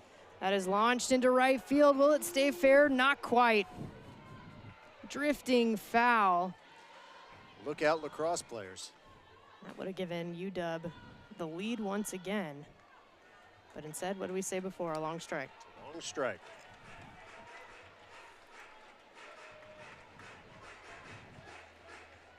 Carroll does have 5 home runs on the season.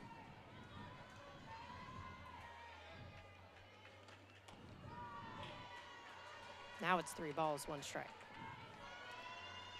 We're pretty sure. Prystaiko's allowed 33 walks on the year so far, so the strikeout to walk ratio also top tier in the ACC, even in the top echelon nationally. There's going to be a walk right there. So back-to-back freebies as Carroll gets the base on balls.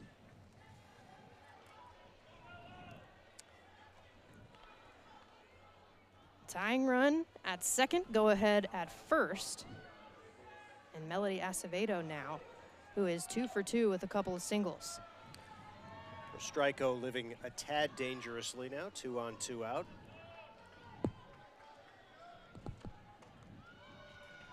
Pitch is down there as well. And Coach Allister gonna come out now to the mound. Don't know that there's gonna be a change or not, or if it's a conversation, it is gonna be a change.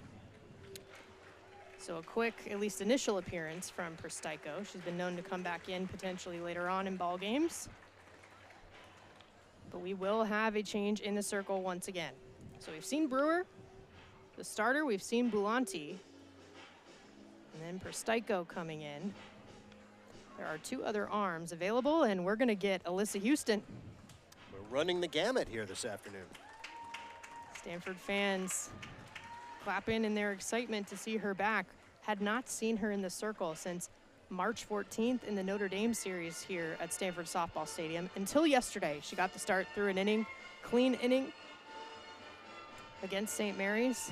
And now here she is, back in the circle, getting her warm-up pitches in.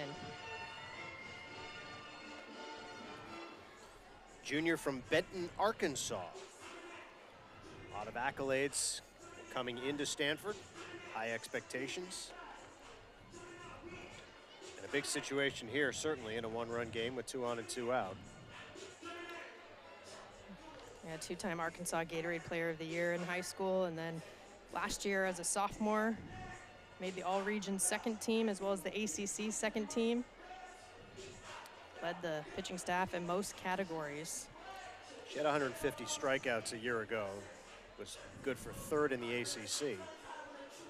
That's right, and less innings so far this season than she would have had given she was out with the injury. But we said it, seeing her yesterday, that it's a good sign for Stanford to see her at least get an appearance, even if it was just 1 inning under her belt. Now she's coming into not the easiest position, 2 outs, yes, but 2 runners on. Well, and Stanford's going to need Alyssa Houston to get back to that level to get where they want to go this year. This is a team that has plenty of offensive firepower to be a factor in the postseason. They're going to need more consistent pitching, and Alyssa is obviously someone who could be a big part of that. And we talked about how this is a ranked matchup in the polls. Washington number 14, Stanford number 24 in the ESPN poll. But the postseason implications from this weekend are also crucial. Of course, the conference slate matters, but this non-conference matchup and playing them twice. No doubt. That contributes to your RPI and the DSR, which is the Diamond Sports ranking, basically an alternative to the RPI that will be used for the first time in selection process this year. That's what affects this. And again, Washington won the meeting on Thursday 6-3, so this would be an important bounce back win for the Cardinal if they can hang on here. But again, a 1-run game in the 5th. We got a long way to go. Stanford came into the week at number 20 in RPI, number 27 in DSR. Washington 18 in RPI and number 16 in DSR.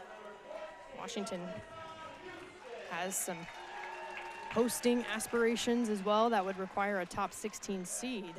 They really need this one if they want to do that. So Acevedo now going up against Houston. First pitch misses. First and foremost, you need her to come in and throw strikes. Remember, Washington has 2 runners on, courtesy of a hit by pitch and a walk. Yep.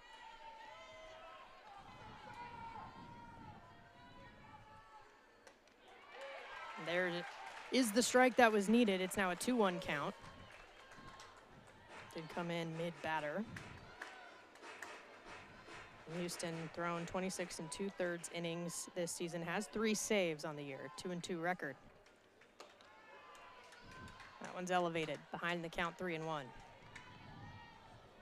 34 strikeouts to 19 walks so far this year.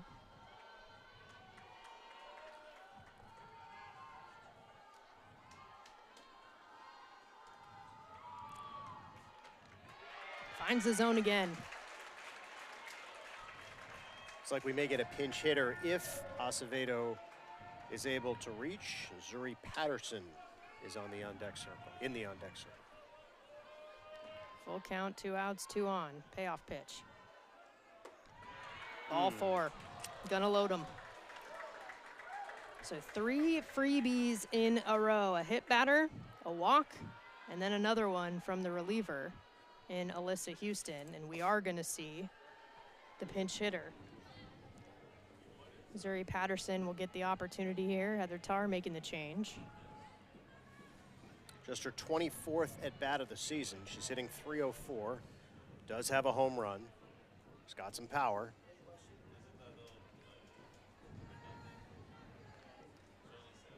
Cardinal living dangerously with, as you say, the freebies here in the 5th. They just tend to come back and bite you, right? Whether it's an error, whether it's a walk, a hit batter, and that goes both ways. That's just part of the game. Yep. Well, the good news is 2 outs. You're 1 pitch away from getting out of this unscathed. So here's Patterson coming from the left side. She'll take ball one off the plate. Coach Tarr says Patterson is a pure left-handed power hitter. Says it's intimidating power at the plate. She's never seen anyone hit the ball harder than her, including Kristen Rivera. Wow. They're only 4-time All-American in program history. There's a strike. But that's high praise coming from Heather Tarr. That would be high praise, yeah. I've never seen anyone hit the ball harder. That's, yeah. 22nd year leading the helm of Washington. Was a national championship back in 2009. I mean, she has seen some ball players. Big swing and a miss there. I could feel the whiff up here on that. Did not get cheated. I think that screwball breaking away from the barrel. Now Houston ahead in the count. The 1-2. Gets the strikeout. Big time from Houston in relief. Strands the bases loaded and keeps the lead for Stanford. 4.5 in the book. Stanford going to try to add to their lead. Still up 5-4 over Washington, heading to the bottom of the 5th.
Changes here.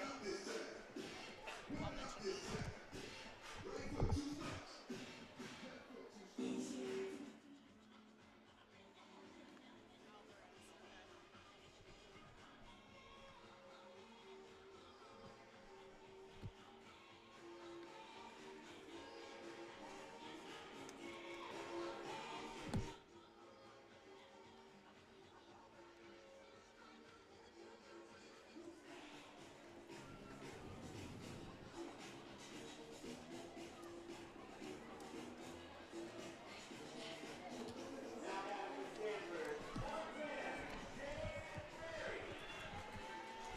Bottom of the 5th inning.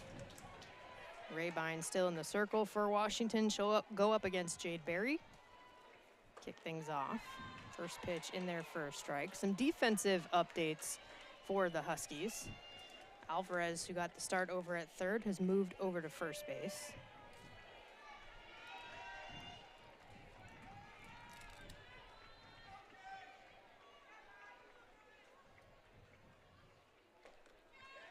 Pitch misses to even it up at 1-1. Berry looking for her first hit of the ball game. Popped up, grounded out.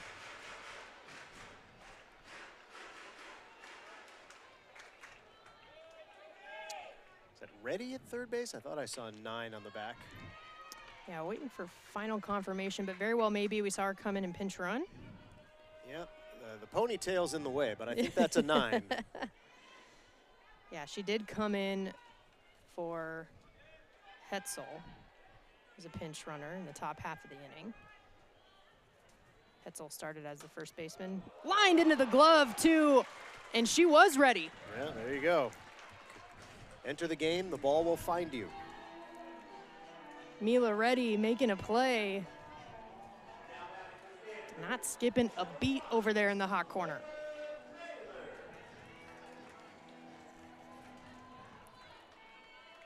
And now it's River Mailer, who has walked twice.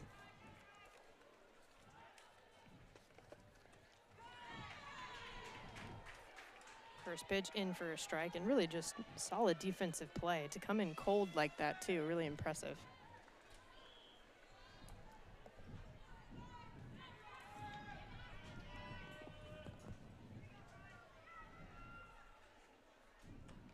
That pitch is off the plate. 1-1 with 1 out.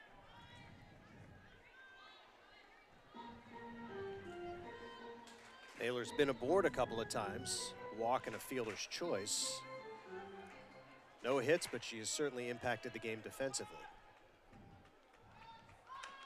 Dropping a bunt here, beautiful down the first baseline, but a great read from Glab to let it go foul. Yeah, that was good all around. Terrific bunt, terrific decision by the catcher.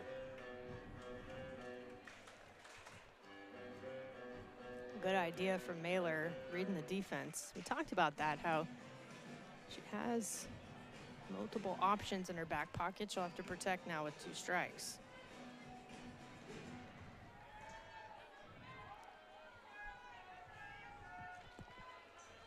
Mailer's been in different parts of the lineup throughout this season.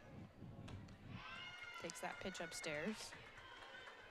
Seen her towards the top. She's been in that second hole before. Jones really owned that for the most part of the season this year. She's been towards the bottom. Right now she's in the middle in that 5 spot. 2-2. Launched into right field, hooking foul. Well, the Cardinal have put 2 onto the lacrosse field. Huskies have put 1 onto the lacrosse field. I'm talking about the foul balls, not counting the one that was actually fair. So Stanford's actually put 3 out there. And it would have been Mailer's second home run of this season and the 13th of her career. But I mean, this isn't hyperbole. Like, you could legitimately hit somebody out there. Good, and they are out there today. They are out there. I mean, the ball rolled through the middle of the field. We'll do it again, 2-2. That's off the plate. Good take from Mailer. Count is full. At Sunken Diamond, we joke about Rintaro Sasaki, putting one in the pool, but yeah, I mean, that's unlikely. Well, for him, maybe not, but here, I mean, you don't have to hit it too far over the fence for it to be a factor on the lacrosse field. Took a little off it, but up and out of the zone, and 3rd walk of the day for River Mailer. My goodness, the patience. Getting on base. And that brings up Izzy Kakatian, who came in back in the 3rd behind the plate for Ava Gall. This will be her 2nd plate appearance. She's the one who put the ball in play right back to Rabine, and that throw that came home on the error, the run scoring. The controversial play of the game. A long review that went Stanford's way. And that was with bases loaded. She's got a runner over at first this time as she takes ball 1. Mailer not a huge threat to run, just 1 steal in 3 attempts. Stanford clings to this 5-4 lead. Took a little off it there too, but falls behind 2-0. And that's going to bring Glab out to the circle to have a chat. I say this all the time, but I appreciate when it's player initiated. That's what you should do as a catcher. It's a leadership position. Sure. Heather Tarr said that Glab, in a general sense, is one of the leaders on the team that the Huskies look to.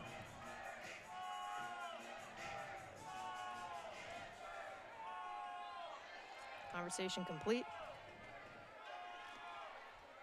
The 2-0.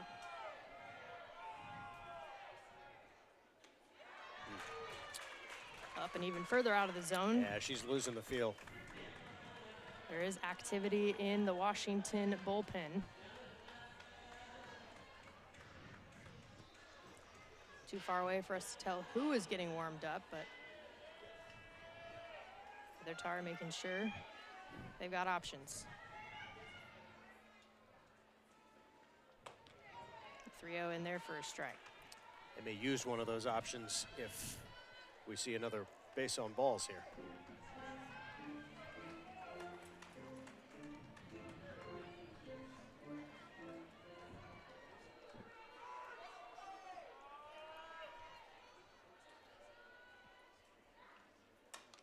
Swings at that one, fouls it off.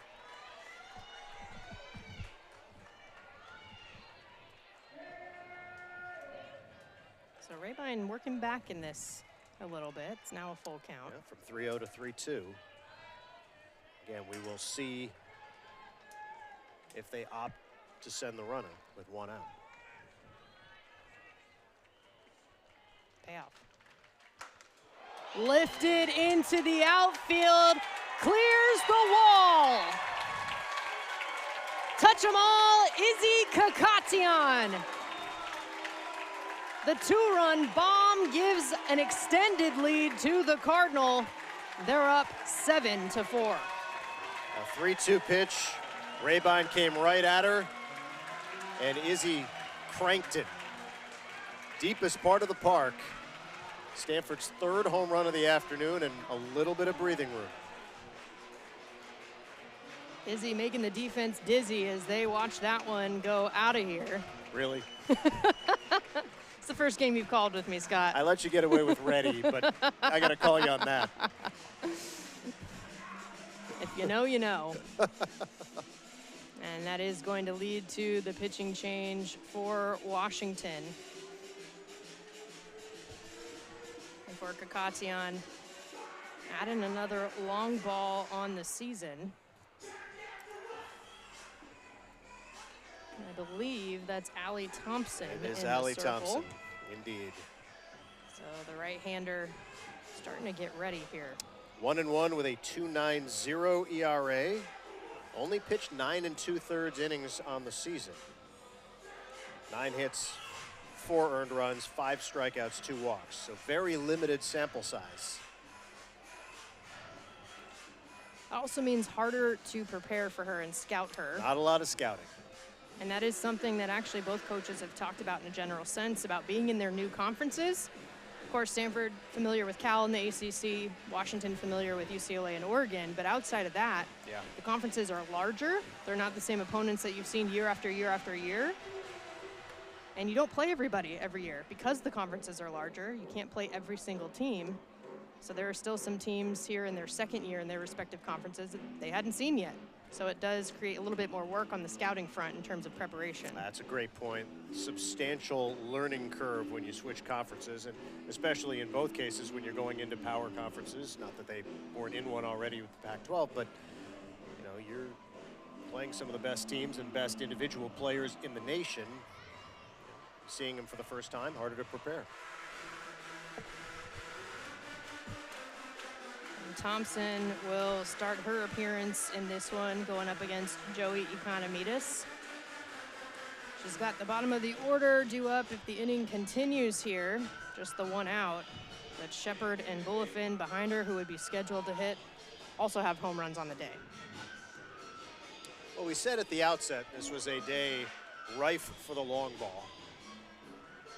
Washington has not taken advantage. Stanford surely has with 3 homers. When you said it earlier, too, Washington's still out hitting Stanford. 7 runs on 7 hits for the Cardinal. Singles versus homers. Exactly. Extra base hits and getting it with multiple runners on base. I mean, the 4 runs on 9 hits still solid. But it makes it hurt a little bit more. It's a Stanford team that averages 7 runs a game, so obviously this is nothing new. They would love to add on here with still only 1 out in the bottom of the 5th.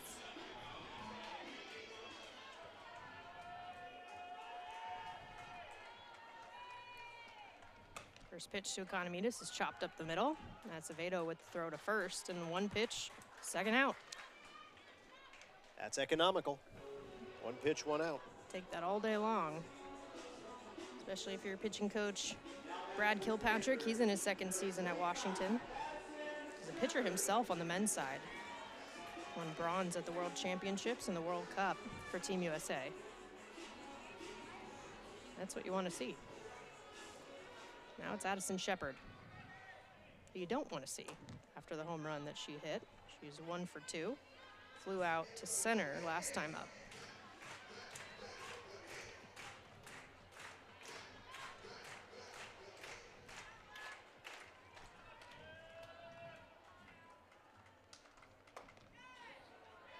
Just off the plate outside.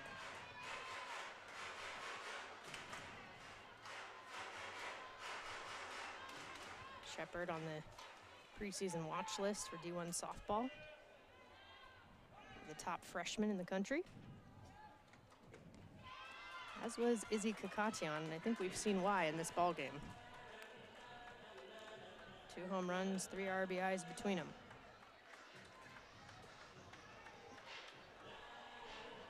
A 3-0 count here to Shepard.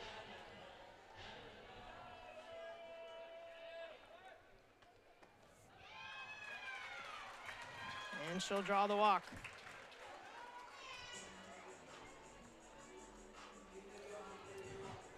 Again, the freshman Thompson still acclimating to the college game. The cousin of former Husky softball national champ Bailey Stenson. Family tradition in Seattle.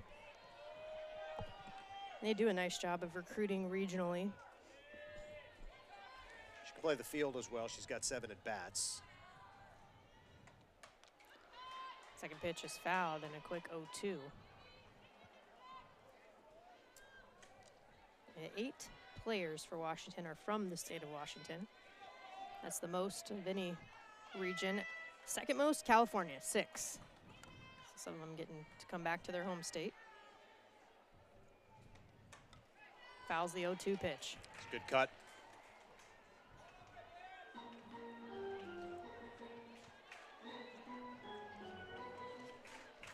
Bolofin put one onto the lacrosse field back in that 5-run 3rd inning for Stanford.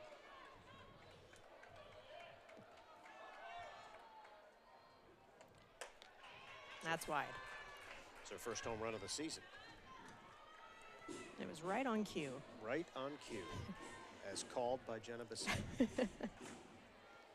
But you know, nice job. We said it at the time, but Shepard and Bolofin starting off that 3rd inning for Stanford, but bottom of the order and underclassmen stepping up. Yeah. Thought about it, but holds. Good take. Oh. Okay. Asking for help, but confirmed she did not go. If I'm Glab, I'm asking for help too. Got to fight for your pitcher. Sure, why not?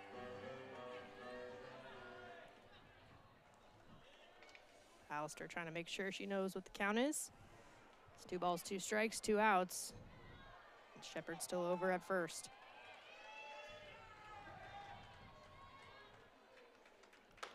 That goes inside. Not a bad idea. Just a little too far. Well, Shepard will be off with the pitch. 3-2, 2 outs. Bolofin working it back to full. Here's the payoff. Goes opposite way. Did she do it again? Just foul. Just sliced foul, about 3 feet left of the 200 sign in the foul pole. Nearly her 2nd home run of the game as well as the season. Almost had 1 to right and 1 to left. That's true power. But just another foul ball. That's the mindset you have if you're Allie Thompson. Once again, a loud strike. So we'll build the drama, do it all over again. 3-2, 2 outs.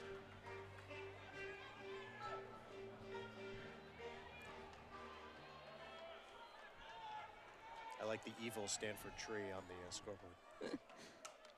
Popped up, playable, making the catch, and ending the inning. So the 5th inning comes to a close, but Izzy Kakatian adding a couple of more for Stanford. The 3-run lead, 7-4, over Washington heading to the 6th.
Well, an eventful first 5 innings here as the score still sits 7-4, number 24 Stanford over number 14 Washington, and Scott Reese back on the play-by-play.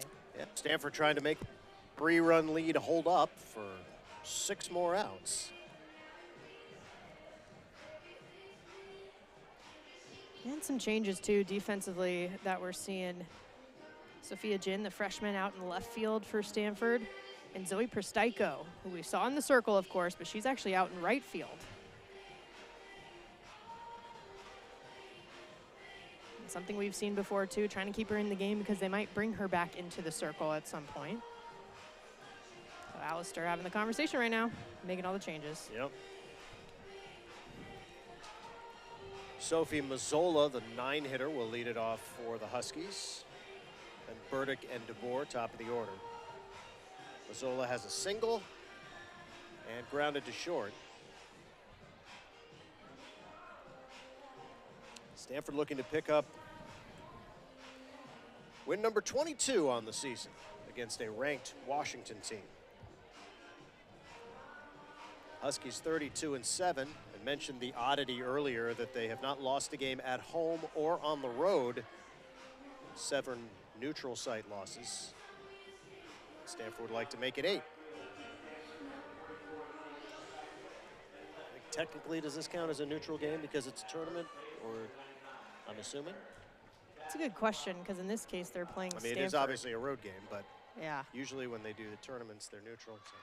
There's the bunt, terrific bunt, and that's going to be a base hit. No play for Jade Berry. Washington needed base runners.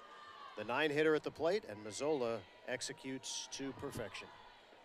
Absolutely textbook. Just lets that ball kiss the bat to deaden it, give her plenty of time to throw to first, not even enough time to get a throw off. Second time she's found herself aboard. She stole last time back in the second as well, so Kakatian gonna have to have her head on a swivel.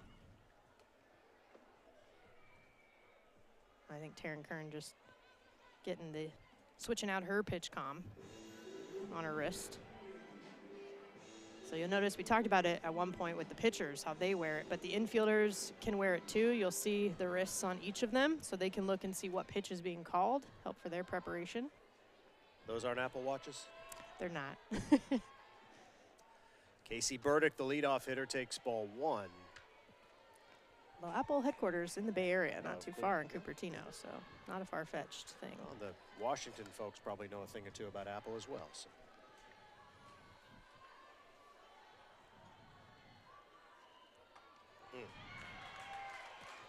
Strike 1. Burdick today reached on an error, singled, and hit into a double play.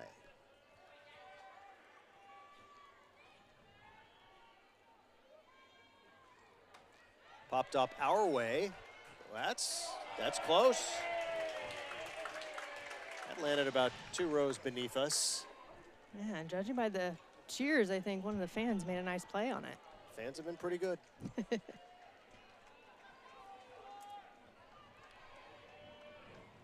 Burdick squares around, pulls it back, and takes a ball. So 2-2. Every out critical. 3-run cushion. 6th inning.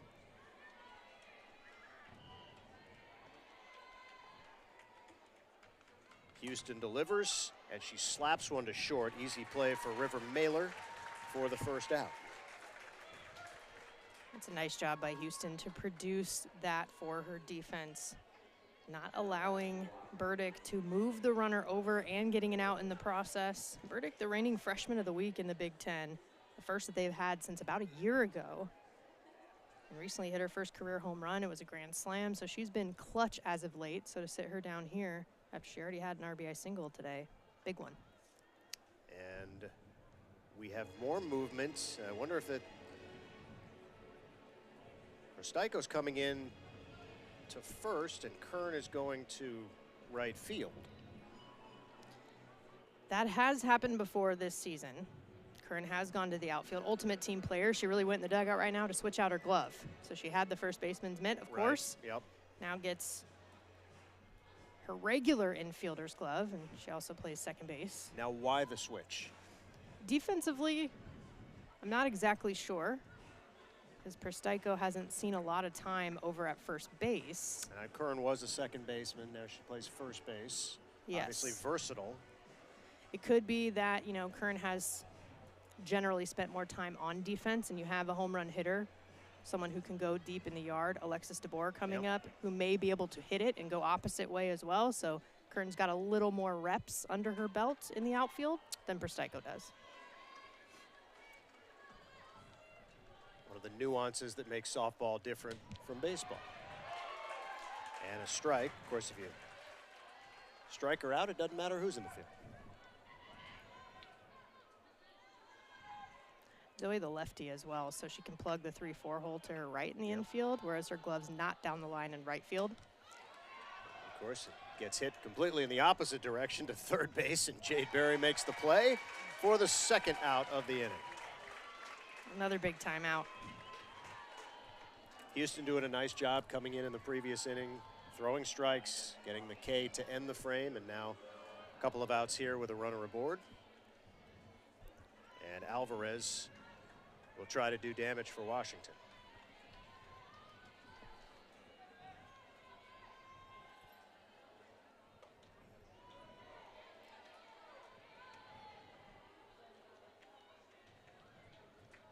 Alvarez had a double in the first, a single in the second, flied out to left in the fourth.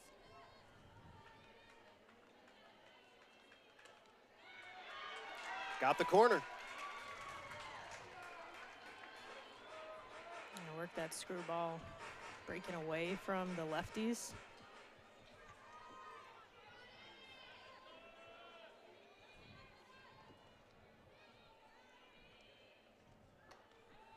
That one a little too far outside.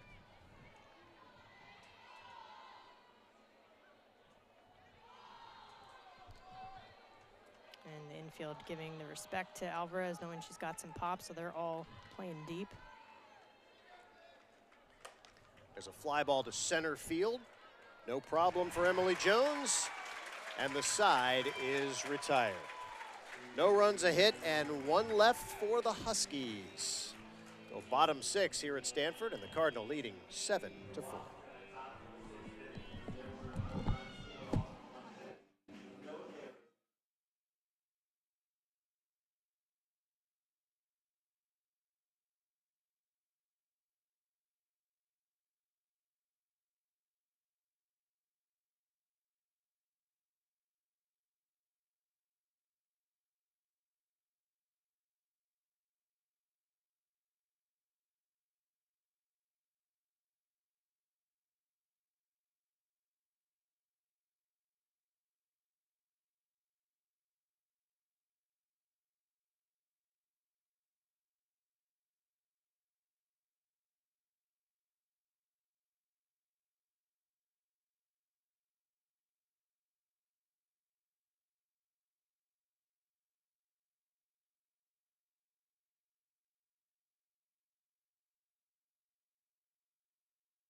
Allie Thompson going back to work for Washington, trying to keep this a 3-run game.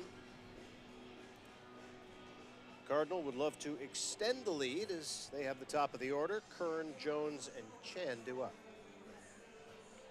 Stanford 7 runs on 7 hits. Washington 4 runs on 10 hits. Cardinal will play a second game about a half hour after the conclusion of this one. As they will play St. Mary's. To answer your question from earlier, I think this is considered a true road game. So that first win. So this would be Washington's first road loss of the season if the score holds. Yeah, they did get that win on the road against a ranked team that first time around. That's going to boost your numbers when you're looking at metrics for postseason. The losses to St. Mary's, will drop you a little bit, although St. Mary's has gone up in the RPI. They're in the top 100 now.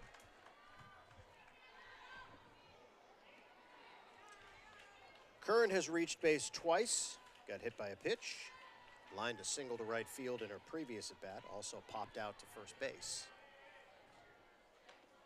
And she strokes one to center field. Burdick on it, first out.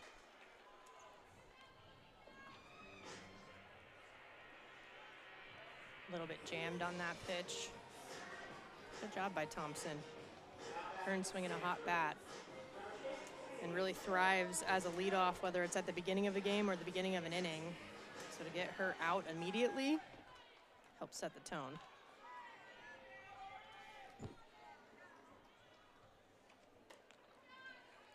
Emily Jones, 387 on the season.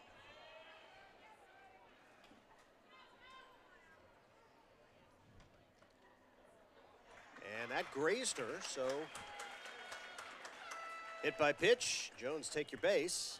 Stanford has a runner here in the 6th. That's why they wear the protective gear. And the baggy pants. That elbow guard on the front, especially when you're like Emily Jones. You hit left, you throw right. That's your throwing arm. And just make sure safety. Especially for her, because in their spring break trip in North Carolina last week, you know, she was shagging BP in the outfield and going for a ball that was hits a pole, hits her in the face, so her face starts swelling up. She missed a game against Duke and then came right back after that. She's tough. Well, Alyssa Houston's going to get an at-bat here.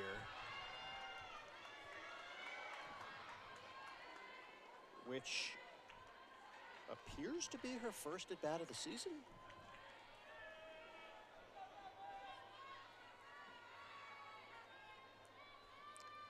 Coming into the game as a pitcher and now a hitter, and off the glove of the third baseman DeBoer. No play.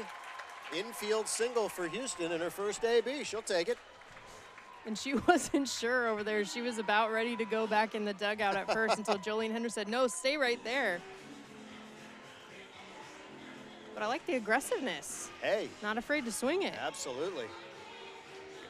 Have a bat, may as well use it.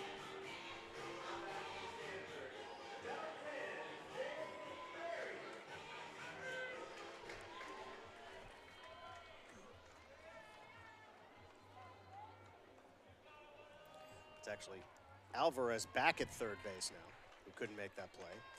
Regardless, Stanford has 2 on with 1 out, and Jade Berry at the plate.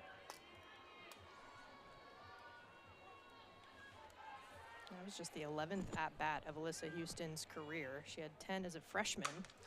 There's a hot shot toward left center field, but playable for Burdick, and the second out of the inning.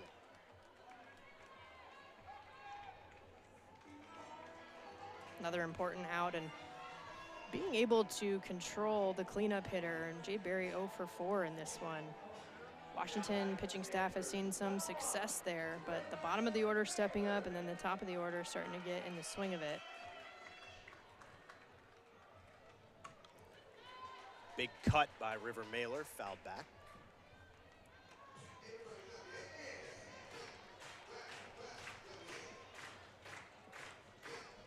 Mailer's looking for her first official at-bat today. She's walked 3 times, which is a good sign in terms of seeing the ball well.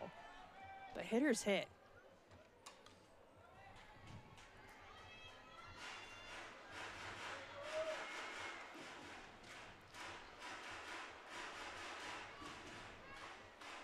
Hitting .330 on the season.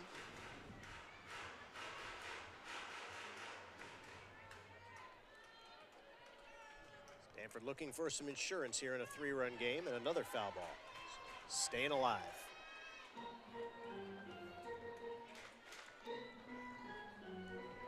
Mailer's seen a ton of pitches, so being aggressive early here.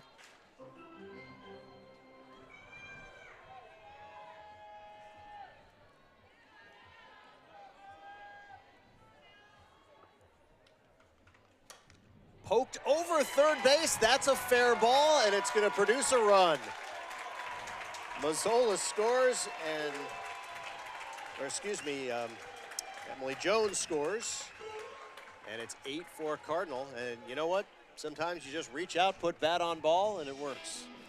What an at-bat from River Mailer. You're down 0-2. That pitch is really a pitcher's pitch. It's off the plate a little bit, but too close to take when you're trying to protect a defensive swing, but manages to keep it fair and lands right in the right spot. I mean, wow, that's clutch. You mentioned she didn't have an official at bat. She's got one now. A hit and an RBI, and it's 8-4 Cardinal. And Kakatian grounds to short. That'll end the inning, but Stanford adds one on. 3 outs to go. It is now Cardinal 8, Huskies 4 as we head to the top of the 7th.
Top of the 7th here at Stanford, and the Cardinal with an 8-4 lead over Washington. 3 outs to go.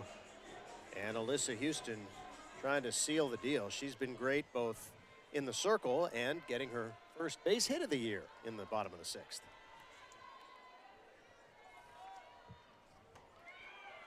And she starts off Jaden Glab with a strike. It's just her second hit of her entire career, too. She had one back her freshman year. Didn't get an AB last year. It's making the most. Yep. She now leads the team in batting average. And she's ahead 0-2.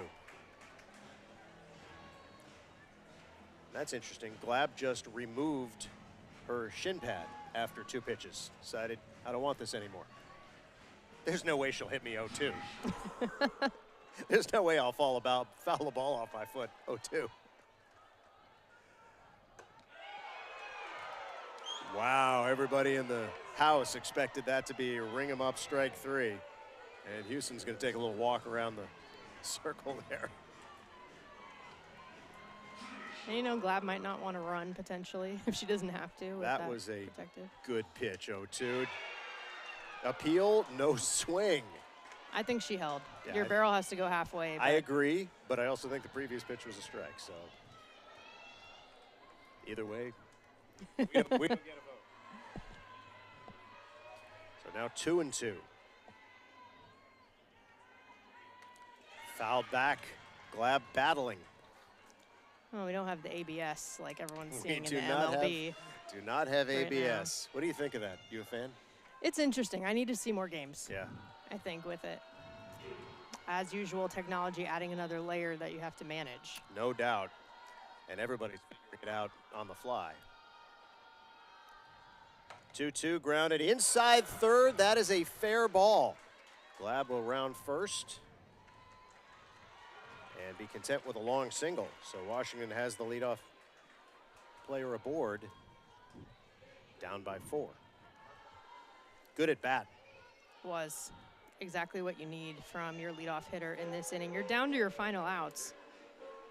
Whatever it takes, and just the fight there was excellent. And a nice job out in left field, too, of getting that in quickly, because that was down the line. You typically see doubles out of something like that, but a nice throw. Sophia Jin, defensive replacement in there, and that's why. Yeah, credit to her, right? She didn't get the start out and left, but makes a solid play. Yep. Since that first inning, Stanford has been really solid defensively. Yes. Almost like they got the nerves out a little bit or got the anxiety out and settled down. So Allie Hetzel will step to the plate.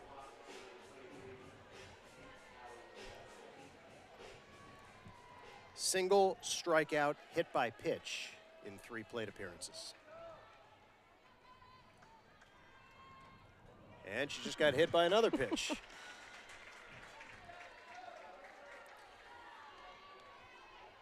So all of a sudden, a little bit of trouble here for Stanford. 4-run lead, but 2 on, nobody out.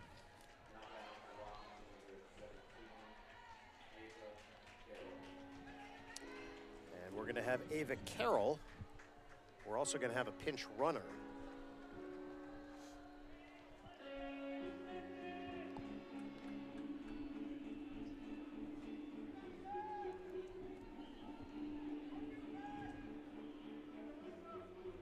Yeah, I think that's Jing Gardner over there, a go-to freshman. Been on the base paths. One of the speedy ones. So again, anytime you see that move, especially for a runner over at first base, anything in the gaps, they are thinking, I'm going to score on this because they have the wheels. Sure. Now that said, that run means nothing. It's part of the chip away, but by nature, you conservative. Yeah. But yes. And Houston comes right back with a strike on the outside corner. Washington has seen success when being aggressive on the base paths and putting defensive pressure onto Stanford.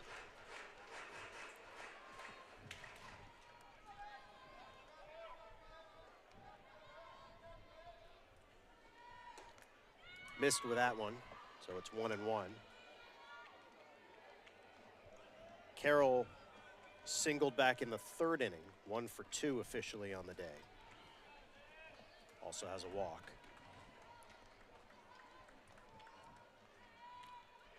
Swung at a pitch that might have been inside off the plate, but she had a big cut. Yeah, you can tell she just really wanted to swing for the fences on that one.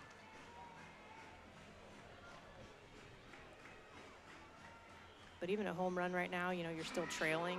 You can't think about that too much. You still got to manufacture little by little.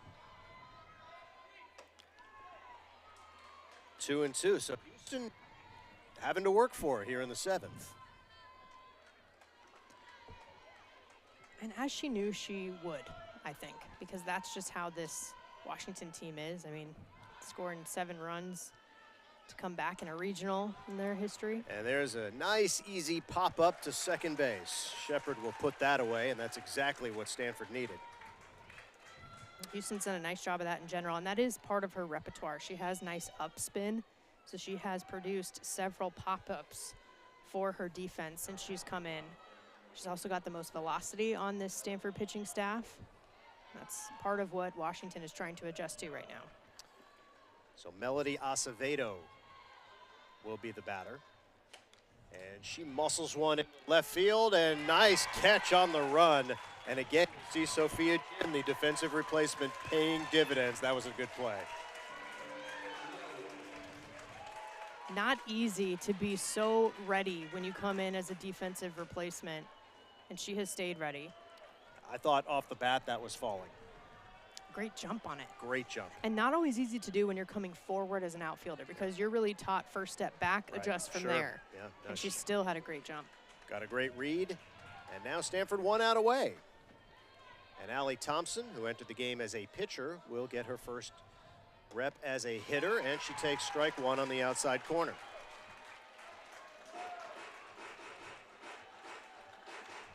Thompson 2 for 7 on the season.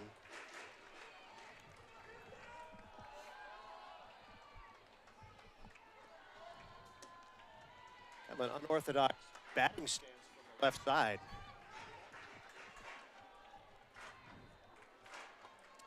You see her front foot. The stance is so open, she's got the front foot on the white chalk, the batter's box. Yeah, when she does take her stride, she evens it back up. Yep. But her start, that's just part of her rhythm. That's her feel. Starting open and then closing it back up when she swings. Well, Stanford 1 strike away from a win here in the opener. 2 on, 2 out. Houston popped up on the infield. Mailer wants it. Mailer has it. And Stanford avenges a loss to the Huskies 2 days ago with an impressive come-from-behind victory here on Saturday. 8-4 is your final. A really great bounce-back win for the Cardinal. A ranked victory that's going to help them in terms of the metrics for postseason like we talked about, but it's going to help them in terms of confidence in this non-conference matchup as they go through the rest of the ACC slate and then into their postseason too. But they still have some business to take care of with St. Mary's today. Indeed, it's a St. Mary's team feeling pretty good about things. They've played well here over the weekend, and we'll see how that plays out in game number 2. But right now, it's all smiles as Stanford goes through the handshake line after an 8-4 win over Washington. We will be back for game 2 in about a half hour. So temporarily, for Jenna Becerra, I'm Scott Reese saying so long from Stanford as the Cardinal emerge victorious 8-4 over Washington.